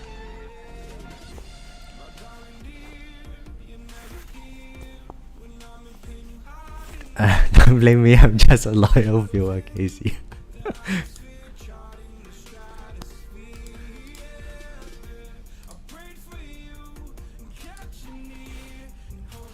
So, oh, you live in Australia, nice. Hiding in a cave says the joy is in the journey, not the destination. Yeah, I agree. With this kind of games, it's when the dopamine hit that we get comes from, you wait for an entire week just to click once into something, and then you'll be like, oh, that feels so good, and then you wait for another week and then feel sad again.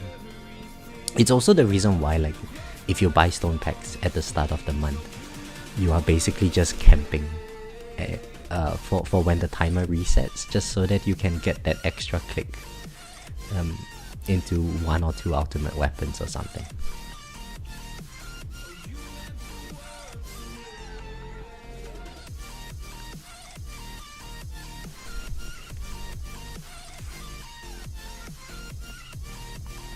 Because I reckon if they actually allow unlimited stone packs, it's going to be brutal for endgame. Basically everyone just wants to max out everything by then. And imagine Legends tournaments getting to, like, I don't know what wave what wave count it would be. It's just going to be disgusting.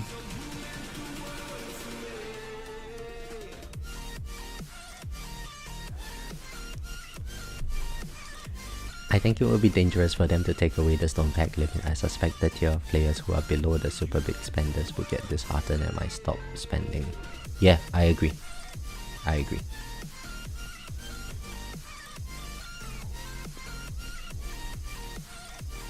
So I know that if they take away the stone pack limit, I'm still not going to be buying stones, probably, unless I cave.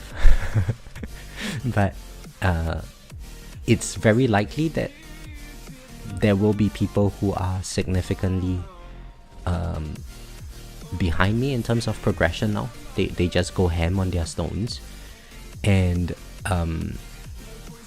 they end up overtaking me, and that is completely fine. But it would probably mean that my tournament ranking or global ranking would drop from, like, what, 400 to maybe, even if it drops to like top 1000 or something, I don't think it would bother me that much anymore, because for the most part I have gotten all the quality of life upgrades in my vault. But for someone who hasn't, it's going to be like, yeah, there's no way I'm going to be able to get it now, and they would quit playing the game.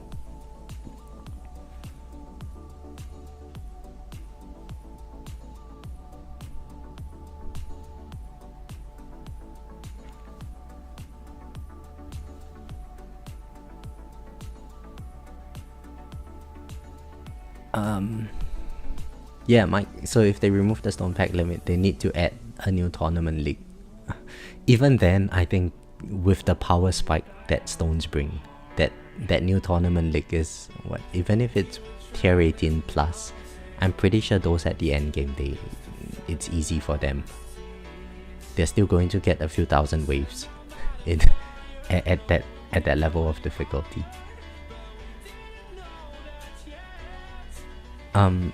Concrete. Yeah, so with Greeny's new video showing the bounce web strategy, and I think Crowbar had a video recently as well about the last 20 minutes of his previous tournament.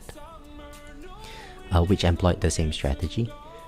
For me now, at least based on the previous run that I did in this stream, that strategy is still not feasible for me just yet. I'm still very far behind from there. One of the issues with bounce webbing, I think, is that because of the effect from Pulsar Harvester, I think introducing a new tier is not necessarily going to fix the problem, right? The benefit from Pulsar Harvester is that if you have a lot of bullets, you are going to reduce the boss's health. So it makes the boss, or makes all the difficult enemies a lot easier to kill. And so when you get to a certain point in the game, you are able to utilize Pulsar Harvester very well, and you know, you're just not going to be worried too much about bosses having very huge health pools and so on. So if they wanted to introduce new tiers and so on, everything just scales up, right? The boss's health just scales up, but with Pulsar Harvester, you're going to reduce the amount of boss health anyway, so it's not a big deal. So it's not necessarily a complete fix for this problem.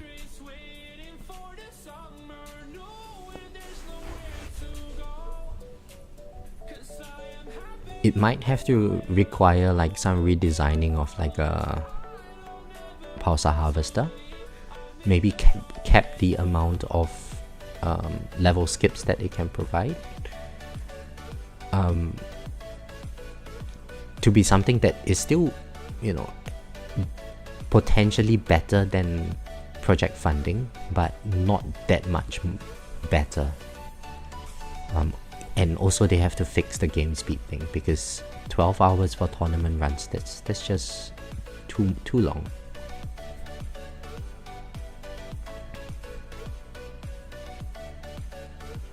Sticky blobs. It swallows a bullet and prevents it from bouncing.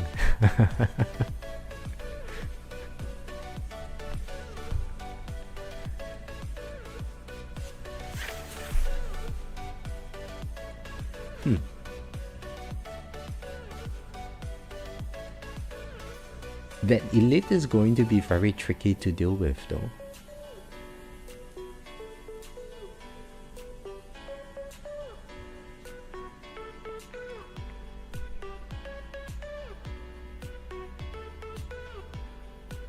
Maybe you use smart missiles to kill it. Oh, maybe smart missiles will become king again if they introduce that.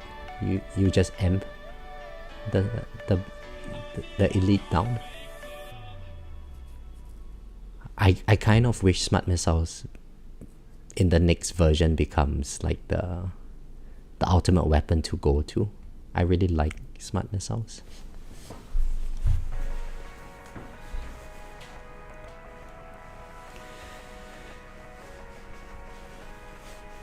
They add tiers with battle conditions that change during the run. Ooh, that's really rough, Mike.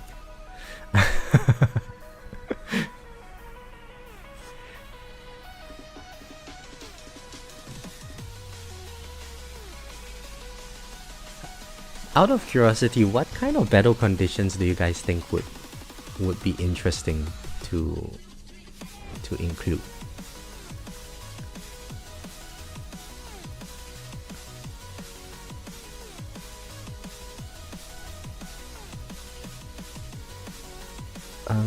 So invest. How much stone would I need to spend for Poison Swarm, ILM or CF to be viable for CC? So Inner Landmine is pretty cheap to get 6 quantity. I think it's what, 450 stones or something like that. But it's only useful towards the end of your run, right? When the bosses come in and they get stunned. Poison Swamp is useful when you have CF plus for the stuns, because the swamps, you know, if you look at my screen now, the swamp do not go like opposite from one another. So there is a chance that the two swarms just overlap significantly and you get one side of your tower which is uncovered. In that case, it's not necessarily a very good crowd control. Chain Lightning? Chrono Field is very good for CC, but it does take a lot of stones to max. So to be viable, what happens with Chrono Field is that if your Chrono Field drops, the enemies are suddenly going to gain a very large amount of speed, and it kind of looks like your black hole falls and the enemies just slingshot to your tower and you die. So you actually want to have a strong Chrono Field, and by strong we mean like permanent Chrono Field. You don't want your Chrono Field to drop at all. And this has to be true even without Galaxy Compressor, because with Galaxy Compressor you get the package and then it extends or it reduces the cooldown of your ultimate weapons. Towards the end of your tournament runs, it takes a long time to kill the enemies, in which case your Chrono Field could still drop and you take the chip damage and die. So long story short, you need permanent duration, so 60 seconds duration, 60 seconds cooldown, and then you work on the slow for your Chrono Field. In order to max out all of that, it's just a crap ton of stones.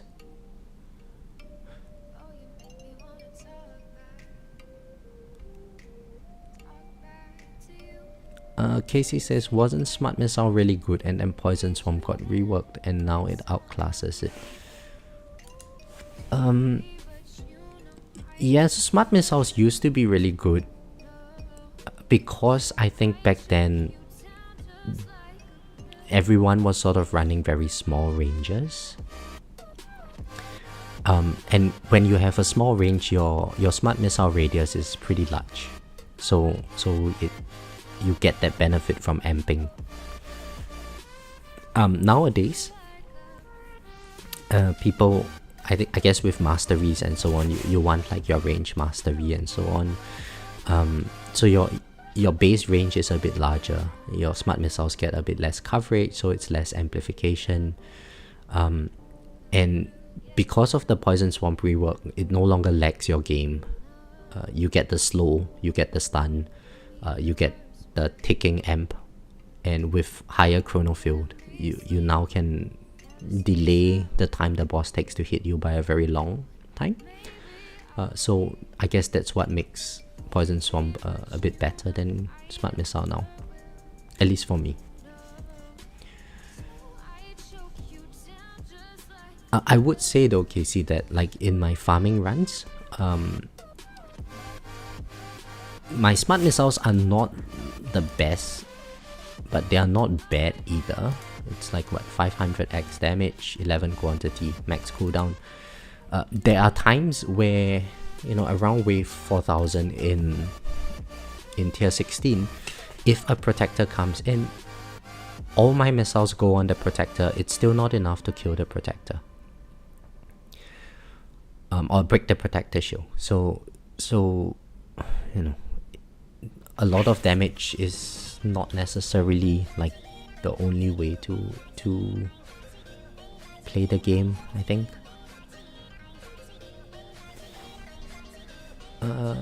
Perma Chrono Field takes a lot of lap time too. Yes, it does. It does. Max Smart Missile radius and amplify synergize really well with small range. Oh yeah, I agree, Mike. And you know, because I invested so much in Smart Missiles back when I was doing Obelisk, I have this very deep connection with Smart Missiles. Like, what is the word called? Sentimental value towards Smart Missiles. Danilo, what's my boss stats like? I'm not sure. Let me check when the next boss comes out. Oh, there it is. Okay, so we shall see. It really depends on ultimate crit, I guess. Okay, so in this case, Chain Lightning crit did the ultimate weapon crit, so there. Most of it was from Chain Lightning. I'll pull up the next boss as well.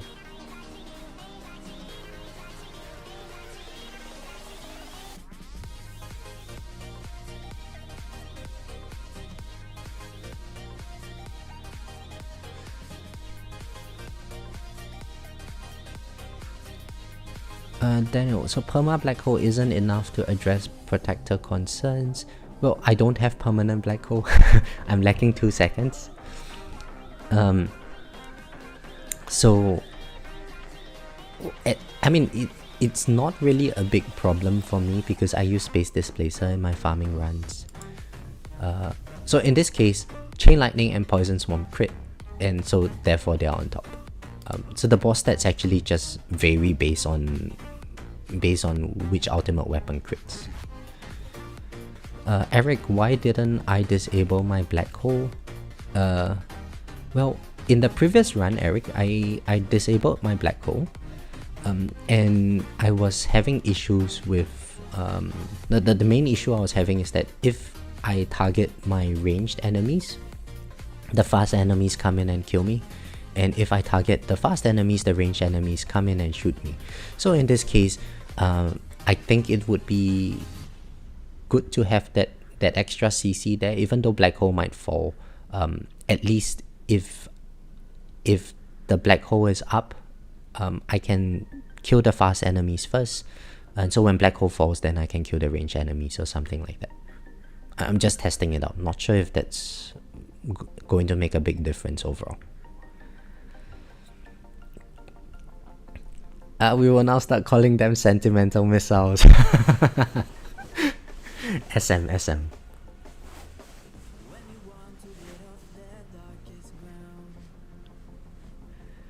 I have loaded Orb Devil question on your thoughts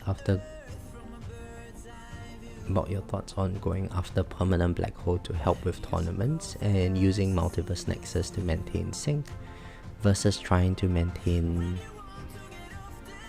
sync with Golden Bot. So hiding in a cave, what do you mean by using Multiverse Nexus to maintain sync?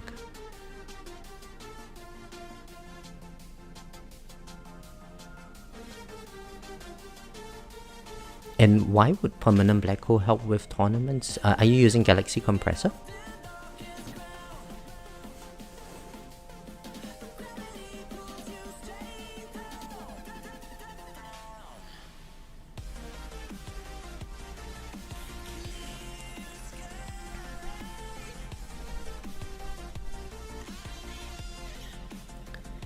Yes, you're using Galaxy Compressor. Okay.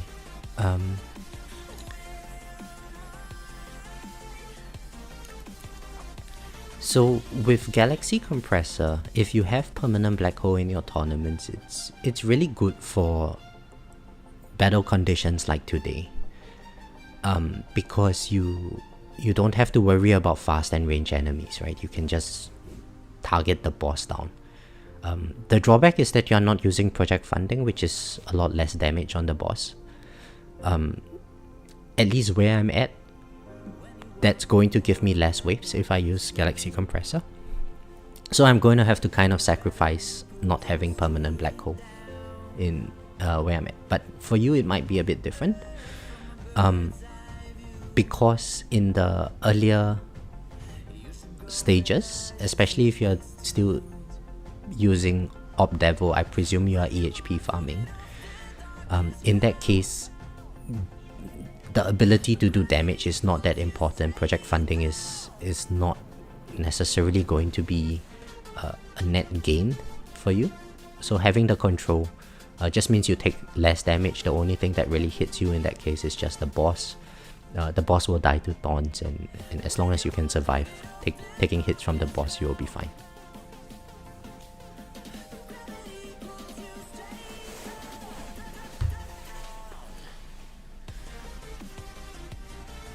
What is the best second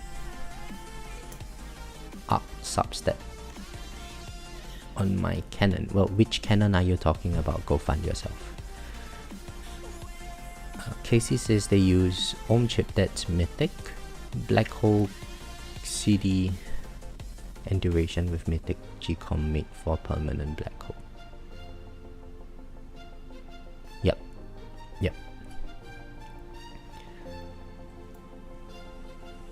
Well, hiding in a cave, if you don't have a good project funding yet, that's completely fine. G-Com is going to carry you very far for a very long time.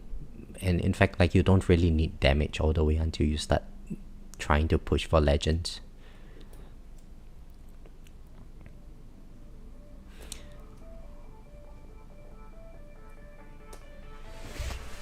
Yeah, so my G-Com just provides so much value in the form of just more activations of everything.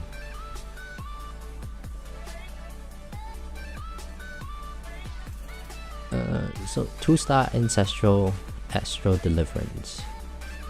Are you using the cannon for bounce webbing for farming for tournaments? Which kind of strategy are you doing? Because the stats kind of differ. I would say, like, if it's just for farming, then I'll show you my Astral Deliverance. I'm not sure if it's the best stats, but like, this is what I have on my Astral Deliverance. I don't really need the attack speed. So crit factor, super crit chance, super crit multiplier, and oh, I don't have crit chance here. So if I had crit chance, those will be the 4 primary stats that I want. I have 12% bounce shot chance because Astral Deliverance does more damage based on bounce shots, so might as well have more bounce shots. Ren Armor Multiplier because I'm using PS Plus.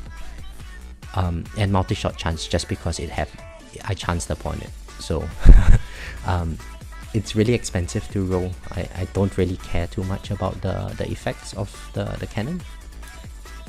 But it's just whatever came my way, I just took it. Would a natural sync with Golden Bot be better?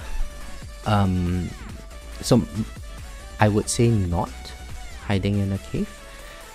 And there are some people who I heard farm with like a second dimension core. So they run a natural sync with their Golden Bot. But with Multiverse Nexus, it reduces your GT cooldown. Because Deathwave and Black Hole, they are at 50 seconds, and your Golden Tower is at 100 seconds, so on average you get lower GT cooldown. So that's going to give you more coin, right? Because GT gives you a lot of coin.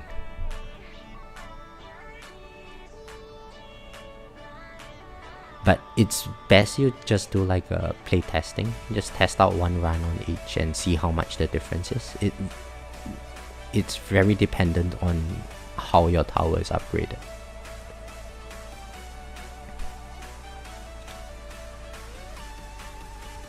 Mike says biggest downside of Galaxy Compressor is losing coin boxing. Oh yeah, absolutely. And now that I've moved to Black Hole Digester, I noticed that in my farming runs, the bulk of my coin just comes from the golden combo. And if I get wave skips, then that's another bulk of my coin. I don't exactly see the number going up from just killing enemies. It's mostly just when golden combo ends, I get that extra coin, my number goes up a little bit.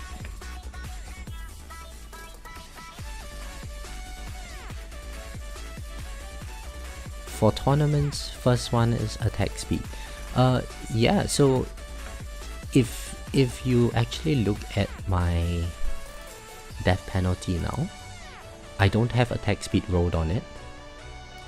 And my attack speed is really, really low. Go find yourself. It's what, 45? I don't think that attack speed is really that important. I mean, it's good to have. It's just a lot lower on my priority list than a lot of other things at the moment. And it's just because I've always heard that bullets, there's a maximum number of bullets that you can shoot without having to lower the game speed. So, since I don't really like lowering the game speed, I prefer to just have attack speed lower than my other things.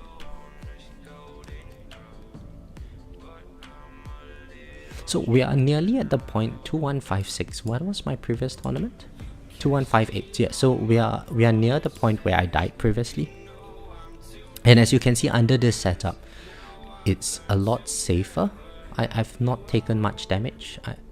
I think I took one hit, so now my damage is kind of all capped out. But other than that, I still haven't taken any chip damage and so on, compared to webbing. So webbing clearly doesn't really work for me. It might just be the knockback resistance of this tournament, but the difference is quite big compared to before, right? I say that, and now I taken a hit from on my wall from the boss, not being able to kill the boss. But at the end of the day, it should be bosses that are the main difficulty in today's battle conditions, right? It's the only enemy type that has some unique effect today. It's just bosses. So in the earlier run where I was taking so much damage from range and fast enemies, clearly that was not a very efficient strategy for me.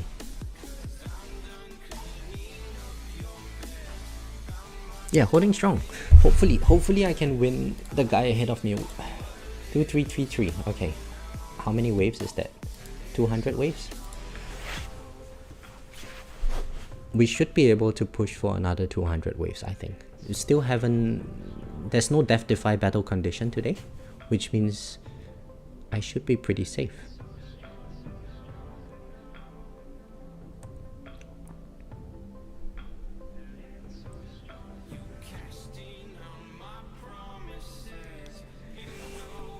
Mike, is it possible to get permanent coin bot? No, because the coin bot cooldown is 50 seconds and the duration is 40 seconds.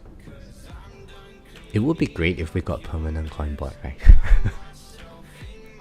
Right in the center, right? If it's permanent right in the center of your tower, that is going to be amazing.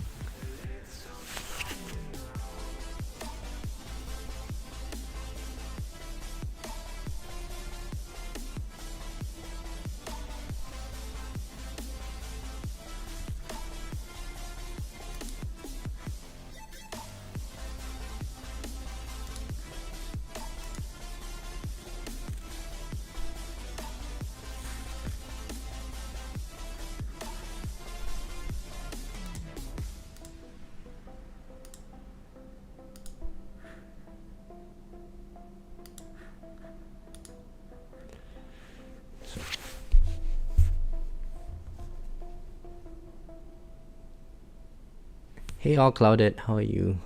Oh, you're back. Bobbing hard out.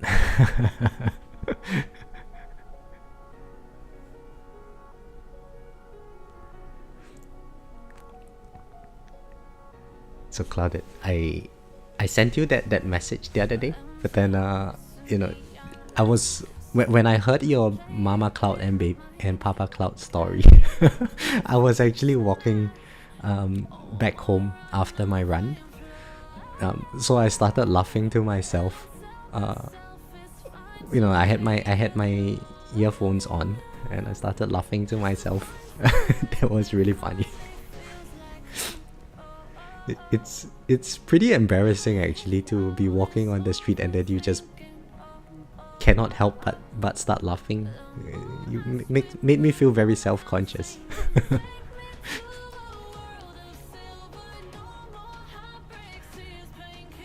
Was out on the weed whacker.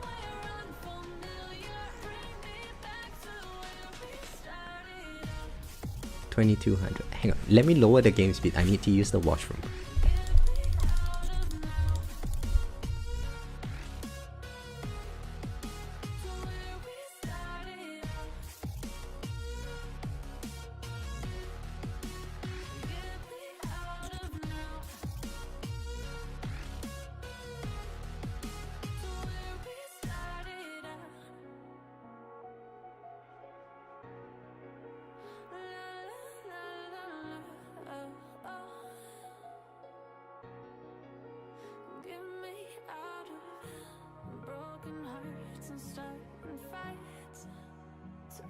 truth to lies.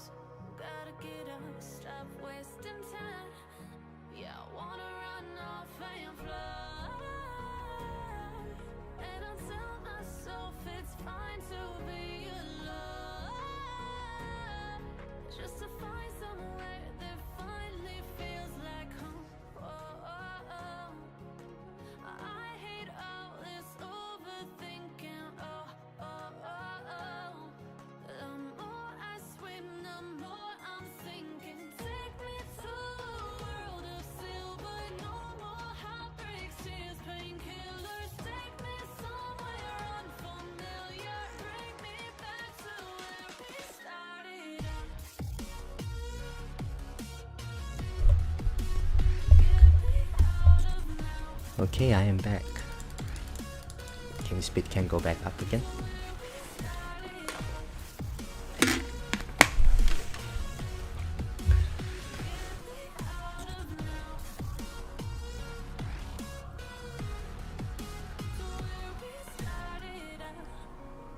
Laughter is good for the world. Yeah, I really enjoy Clouded's videos. He says the funniest things, man. And it's so... The best part about it is like he's not even trying.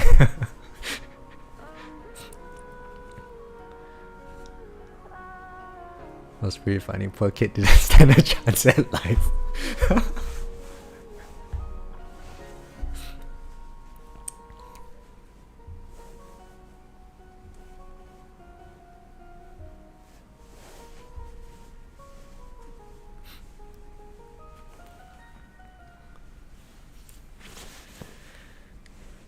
$22.18.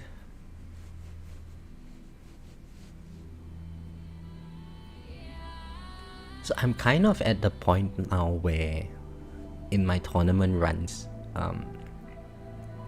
because they go above 1800, I feel like it's quite a waste of farming time. It's really nice for those of you who are slightly behind me in terms of your progression. Like when you start dabbling with your masteries and so on, you get to a point where, you know, your tournament wave count goes to just around 1800, and that's when you maximize your entire intro sprint. Oh, that feeling feels so good. Like if you die at like 8 and 10 or something, you feel so efficient with your time. Your tournament is just bam, done in 20 minutes, and then you go back to farming after.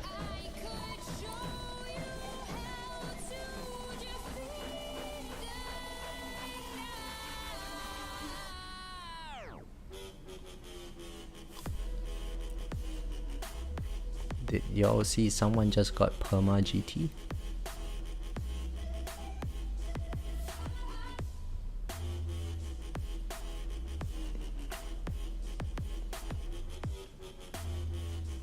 Who got perma GT? Did you get perma GT, Daniel? Is that what you meant?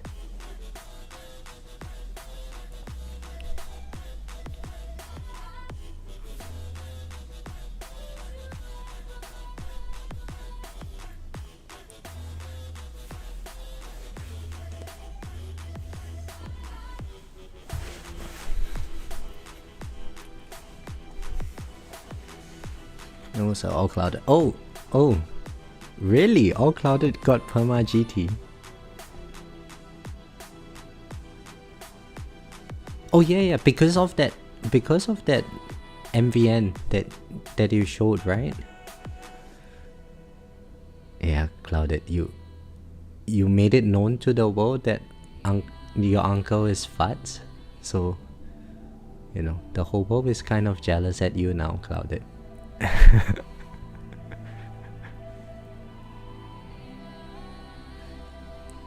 So many great masteries to look forward to, but then I think of all the stones, the coin cost, and the lap time. Oh yeah, Mike, that is true. Well, the nice thing is that with masteries, you unlock the mastery and it's about 1 month to max out the lap.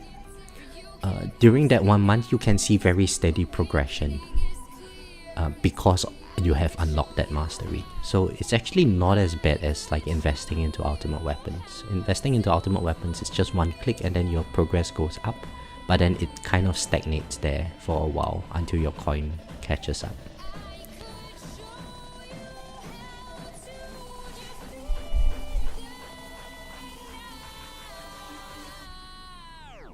Gives Mr. Perma stiffy.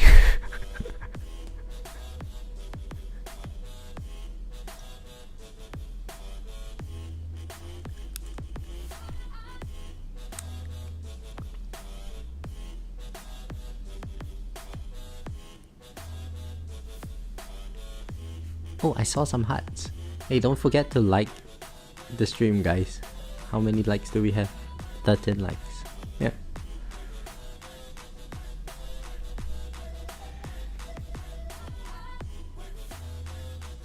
I started recovery package 9 the other day, really seen a big difference from start to now. Oh yeah, Casey, that's amazing. You're almost done with it.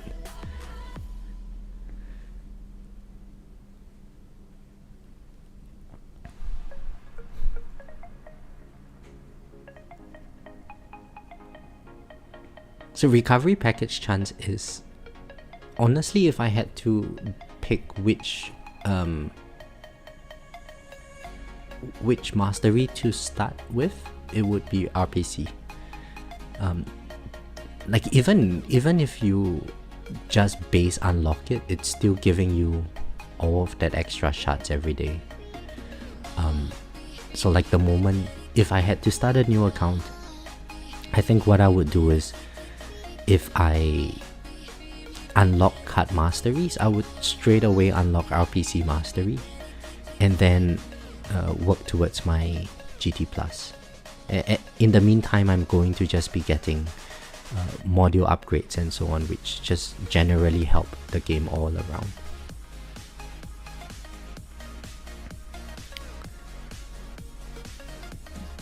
Yeah, Mike Clouded's Golden Tower is called Mr. Stiffy. We now know.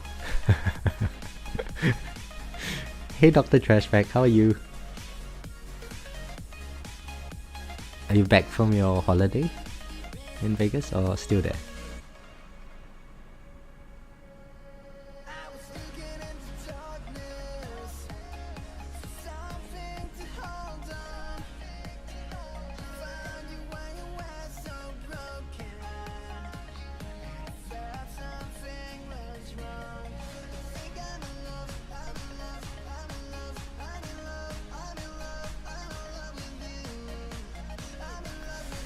Oh, nice. We have 21 likes now. What a nice number. RPC has taken me from like 115 to 141. Yeah.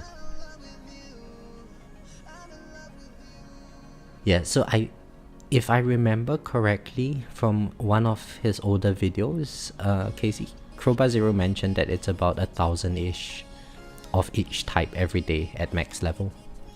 I presume that at base unlock, it's going to be like 100 to 200 of each type every day.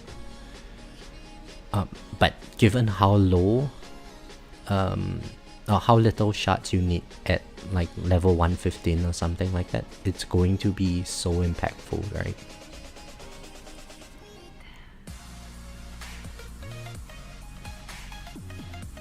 If I remember correctly, it took me from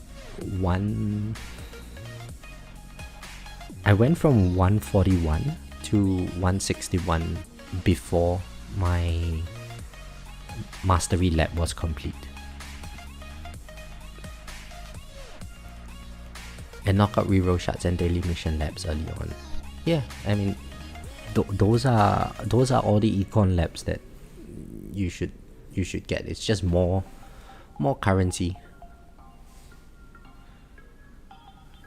I would say reroll shards is not so important, but it's just my playstyle.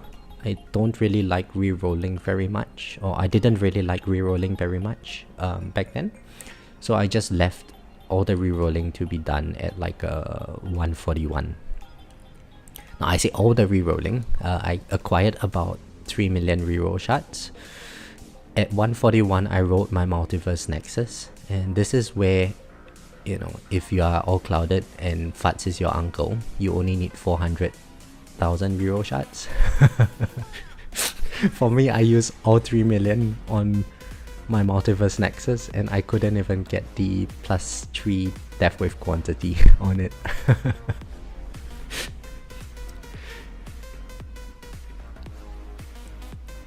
What wave am I going to be? I'm hoping, or clouded, that it would be around the 2500 to 2600 region. At least based on where we are now. See, I'm at 2300, and so far not taking very much damage. I think we should be good for 2500 at least.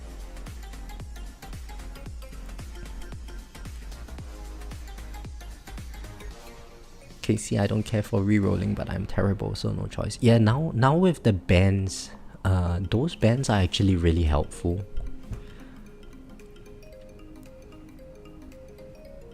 Mine aren't max, my bands are not max. I don't have anything for armor and for cannon.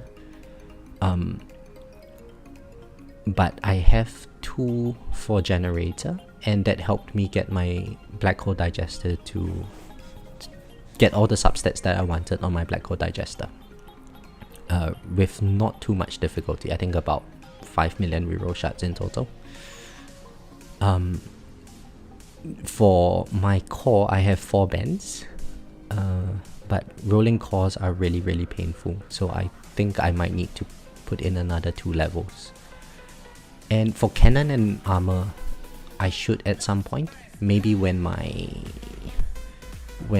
Poison Swamp labs are done, I will slot them in and just roll out all my modules properly.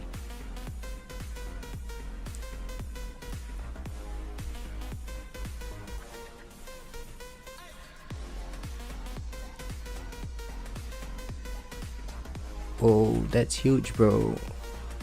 That's not what she said, Clouded. Yeah, Game Freak. Yeah, I guess that sounds more like what she would say.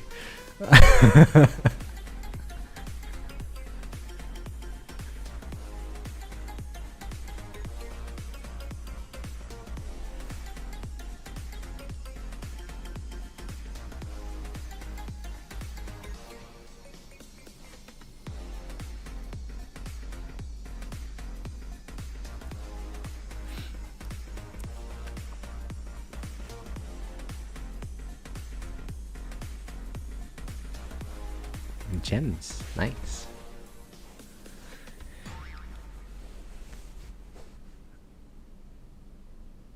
I think I should check out the boss damage for this guy. So in this particular case, Smart Missile did the most damage just because there was an ultimate weapon crit. But Orbs were doing about 25% of the boss's health. If I remember correctly from the tournament playtesting series, because the boss has the overhealing due to boss ultimate, that 25% is not really 25%. It's more like it's more likely that the absorbs are not counted as boss damage. In this case, see, Poison Swamp crit, so 84% of the boss's health was from Poison Swamp.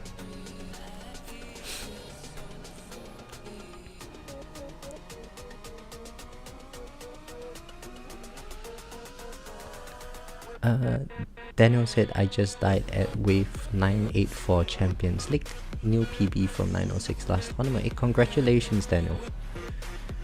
Clouded said, how long was my run today? Minutes per kilometer. I just started running. Oh, congratulations, Clouded.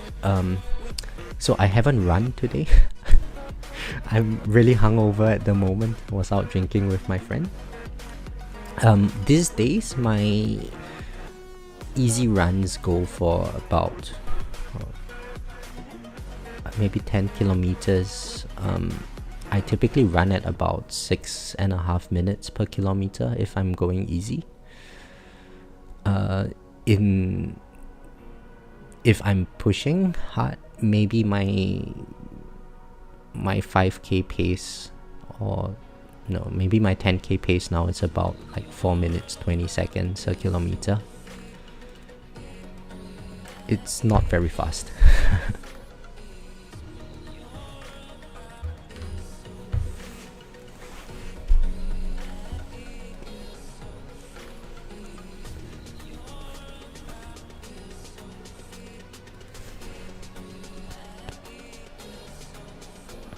So is there any specific distance you are training for, Clouded? Or it's just for just health in general? Late supper, lemon glazed chicken. Oh, that sounds nice. Fingerling potatoes. That sounds very suggestive. Fingerling potatoes and tzatziki sauce. But that does sound good, Mike.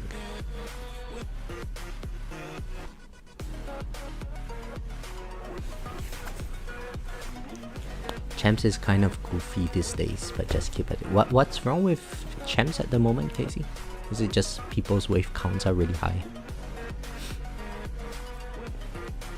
Guys, so we actually hit we overtook the guy in second place, but we need to, I guess, push for a bit more because there is no death defy in this tournament, which means that if he gets a couple of lucky death defies, he could potentially do another run and overtake me. So in this particular case, there was no ultimate weapon crit, but despite that, Poison Swamp was still doing most of the damage, which is to be expected because it's the ultimate weapon, or the damage ultimate weapon, which I have the most invested in.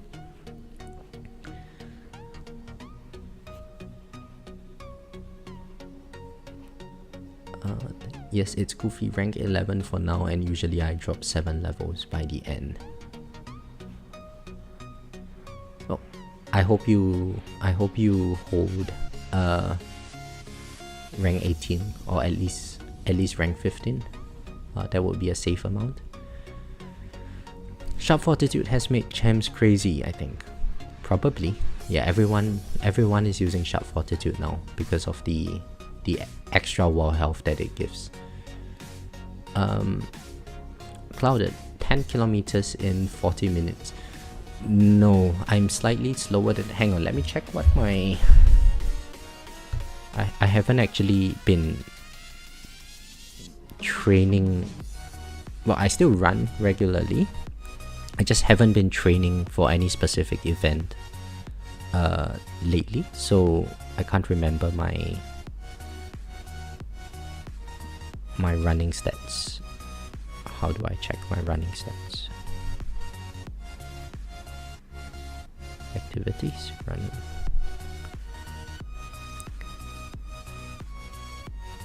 So my 10k timing is about 45 minutes. 45:25. 5k is 23:51. Half marathon 1 hour 49 minutes, and marathon 3 hour 57 minutes. I'm pretty sure I can go faster for like 10k and 5k. I just don't like the feeling of my lungs burning and so on. So I just want to go at a relatively easy pace. Oh, just health. Yeah, that's great, all Clouded. Yeah, weights are actually very important for running health, just to strengthen the muscles, right, and make sure that you don't develop some sort of running injuries from overuse. Oh, I've taken a hit on my energy shield, starting to be unable to kill the boss, which I guess means that game speed should be lowered so that more opportunity to kill the boss.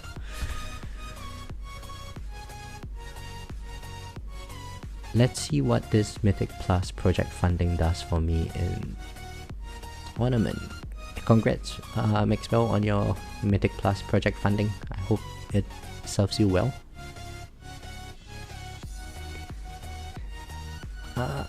I think Sharp Fortitude and also the introduction of the Exola link in the game store. Now there is another web store. Very dangerous times we live in this game, huh? Ben, would it be fine if I skip Smart Missiles and focus on CC with Poison Swarm and TF Plus? Yeah, I think so. That's what a lot of people are doing now. Poison Swarm Plus is... Poison Swarm is really good for stuns and slows.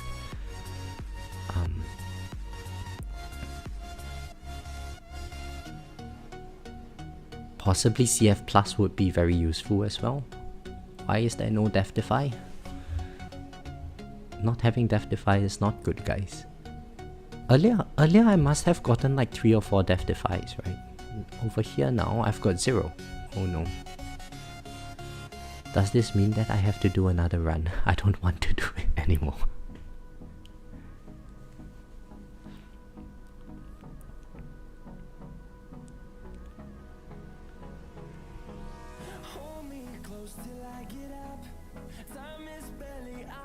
Enjoy. Equip my health regen card next marathon.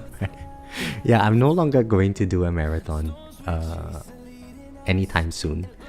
The next one I do, I'm only going to try to do one if I can aim for sub 3 hours. And that's just because, oh shit, I accidentally used my smart missiles. And that's because the training time just takes so long. Yeah, 6 Death Defies last run. Well, there is always a chance that the Death Defies come now. It's just unlikely. But if they do come now, it's even better because that's when we really want the Death Defies to come, I guess.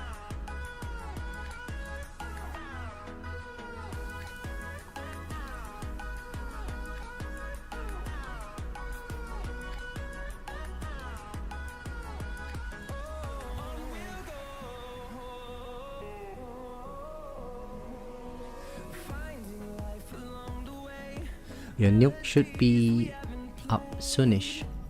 Is it? Oh, Demon Mode is in 2 waves. Ah, okay. And we still got second wind, guys. So, I think we would be able to push another... Oh, I don't want to be too overconfident. Maybe another 50 waves. I think should be fine.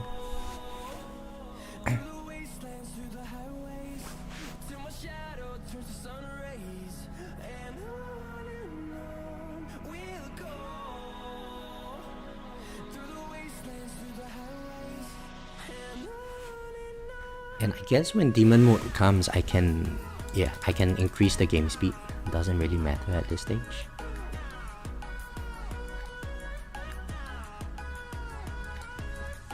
Gem.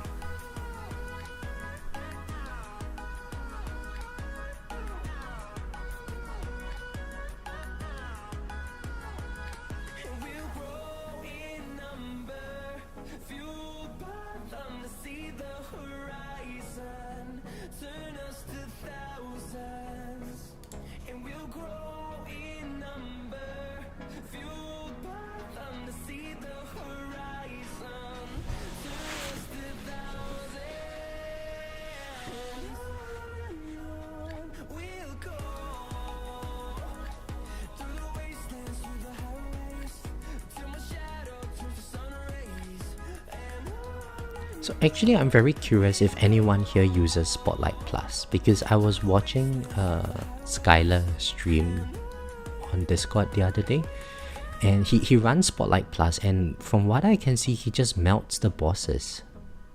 The damage that Spotlight Plus does it seems to be very, very high.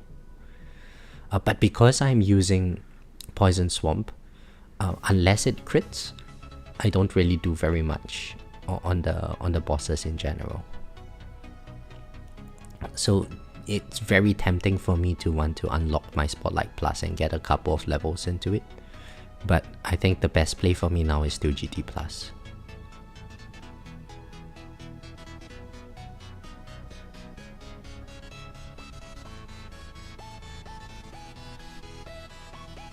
Oh, and okay, so this is where I need to lower my game speed again because Demon Mode is off.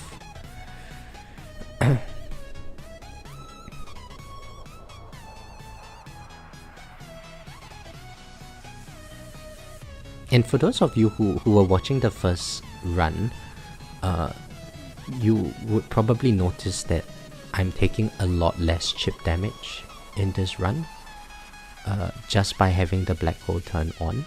So that might be something worth considering when you do your own run as well. In the previous run, the main issue that I was coming across was that if I set range as my top priority, fast enemies come in because of the knockback force. And if I set fast as my top priority, range starts shooting me. But now with black hole, even though it's not permanent, it's helping to control the enemies a lot better. So when range enemies are in my black hole, they can't shoot me anyway, which gives me time to kill the fast enemies.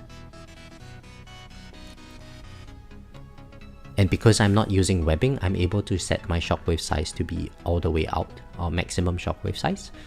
That pushes enemies further out, which I guess gives me more time to juggle the enemies given my low attack speed.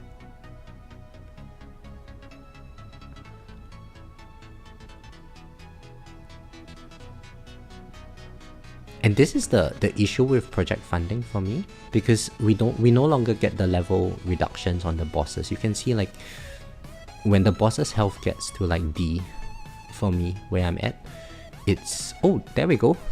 Just as we were talking about it, Death Defy comes in. And so when the boss's health gets to like D level, if I don't, there's not much I can do to reduce the boss's health if I don't ultimate weapon crit them.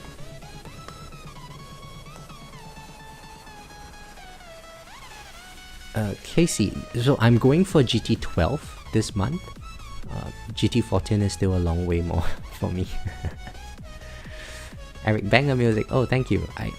It's some no copyright sounds music that I found the playlist on in YouTube. I'm glad you like it.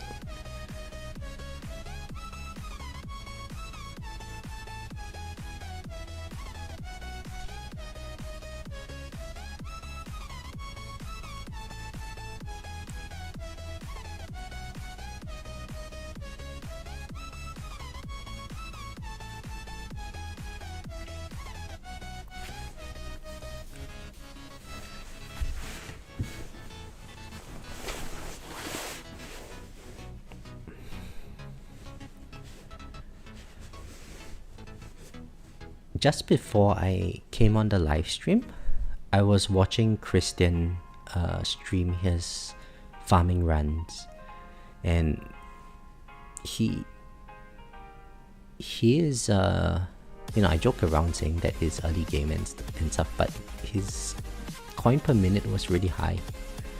It's like 2 point something. He's basically maxed out all the econ that he can max out. I think with the exception of GT bonus, there's a couple of clicks left for him, but everything else is sort of maxed out, and it feels so nice. I think it would feel very nice for me to be in that position, given that my peak coin is what, 200 T, and he is getting like 10 times the coin that I am getting.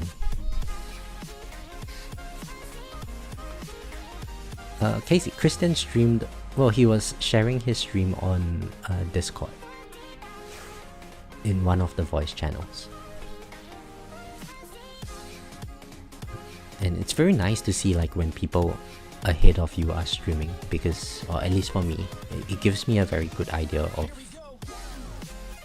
what to expect from my future upgrades when I look at their gameplay.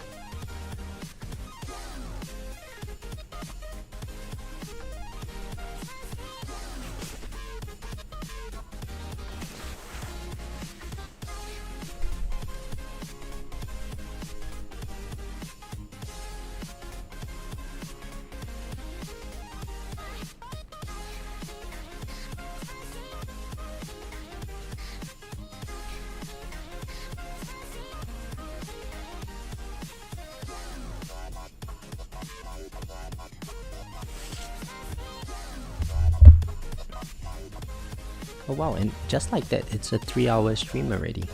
And I'm starting to get hungry now. All the alcohol is like going out of my system.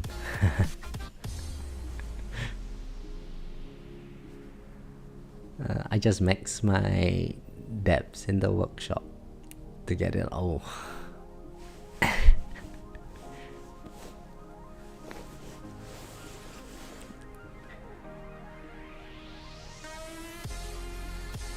Defense Absolute, I think back then I used to use I used to keep my Defense Absolute at 0 until we get the mission that requires you to buy 400 from the workshops.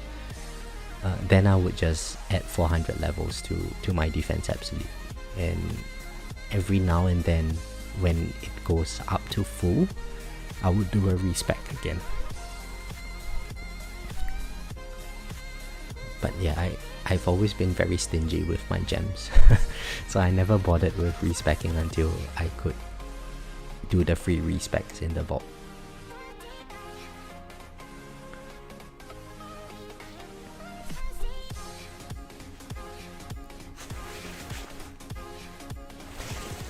How much did I drink? Not very much hiding in a cave. I had 2 bottles of wine with my friend and 2 glasses of whiskey after.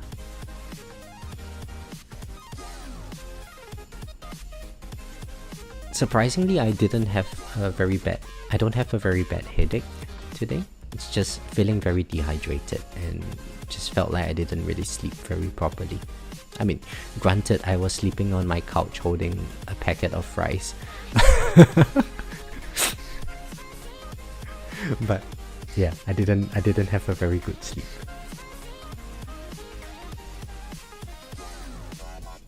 Chris, yeah, it's a lot more waves. It's 300 more waves currently as compared to the webbing strategy.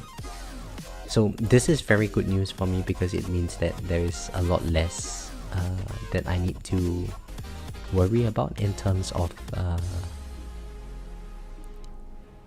having to deal with that strategy. I don't want to spend like 5-6 hours looking at my tournament. Death-defy, come on, Death-defy. It would be great to have a Death-defy here, guys. Oh, nope, that didn't happen. I guess we can't be too lucky. Bro killed too many pixels, you worked up an appetite. Yeah, sitting around watching the screen is hard work, Clouded.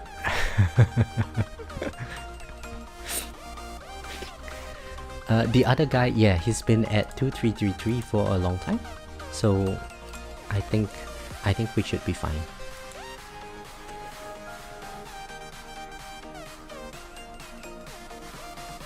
The op damage on this boss should be pretty good. And if we get another Death-defy now, it would be even better.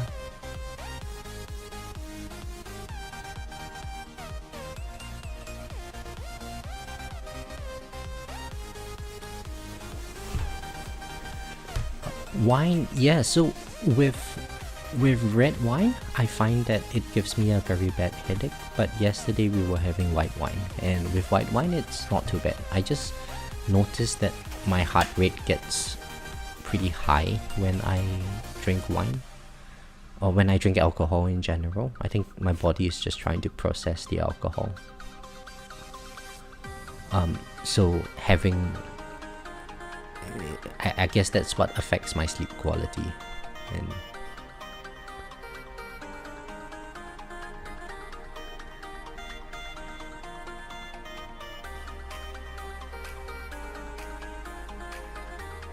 the sulfites in wine gives me a headache. Yeah, so actually back when I was in my previous job, I used to drink quite a lot after work with my colleagues.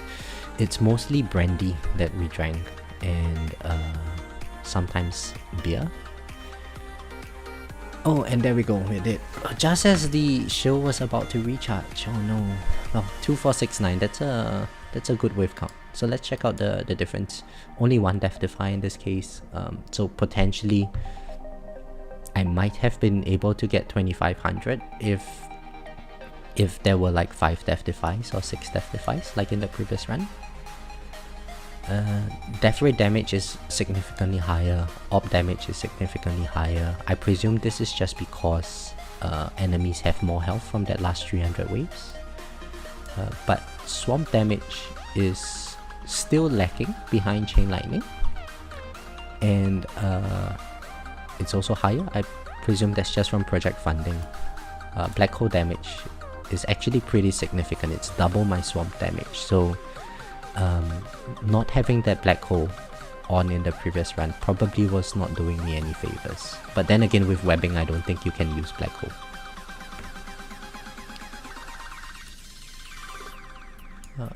Yeah, great. So that is it for the tournament. I think it should be fine.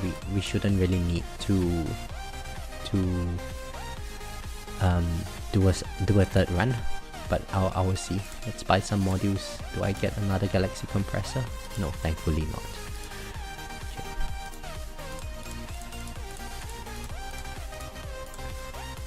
All right. So, I think this is it for the tournament run. So it was really nice chatting to all of you today. Have a great weekend ahead, everybody. But I think I'll end the stream now, and I'll catch you guys in the next one. Bye.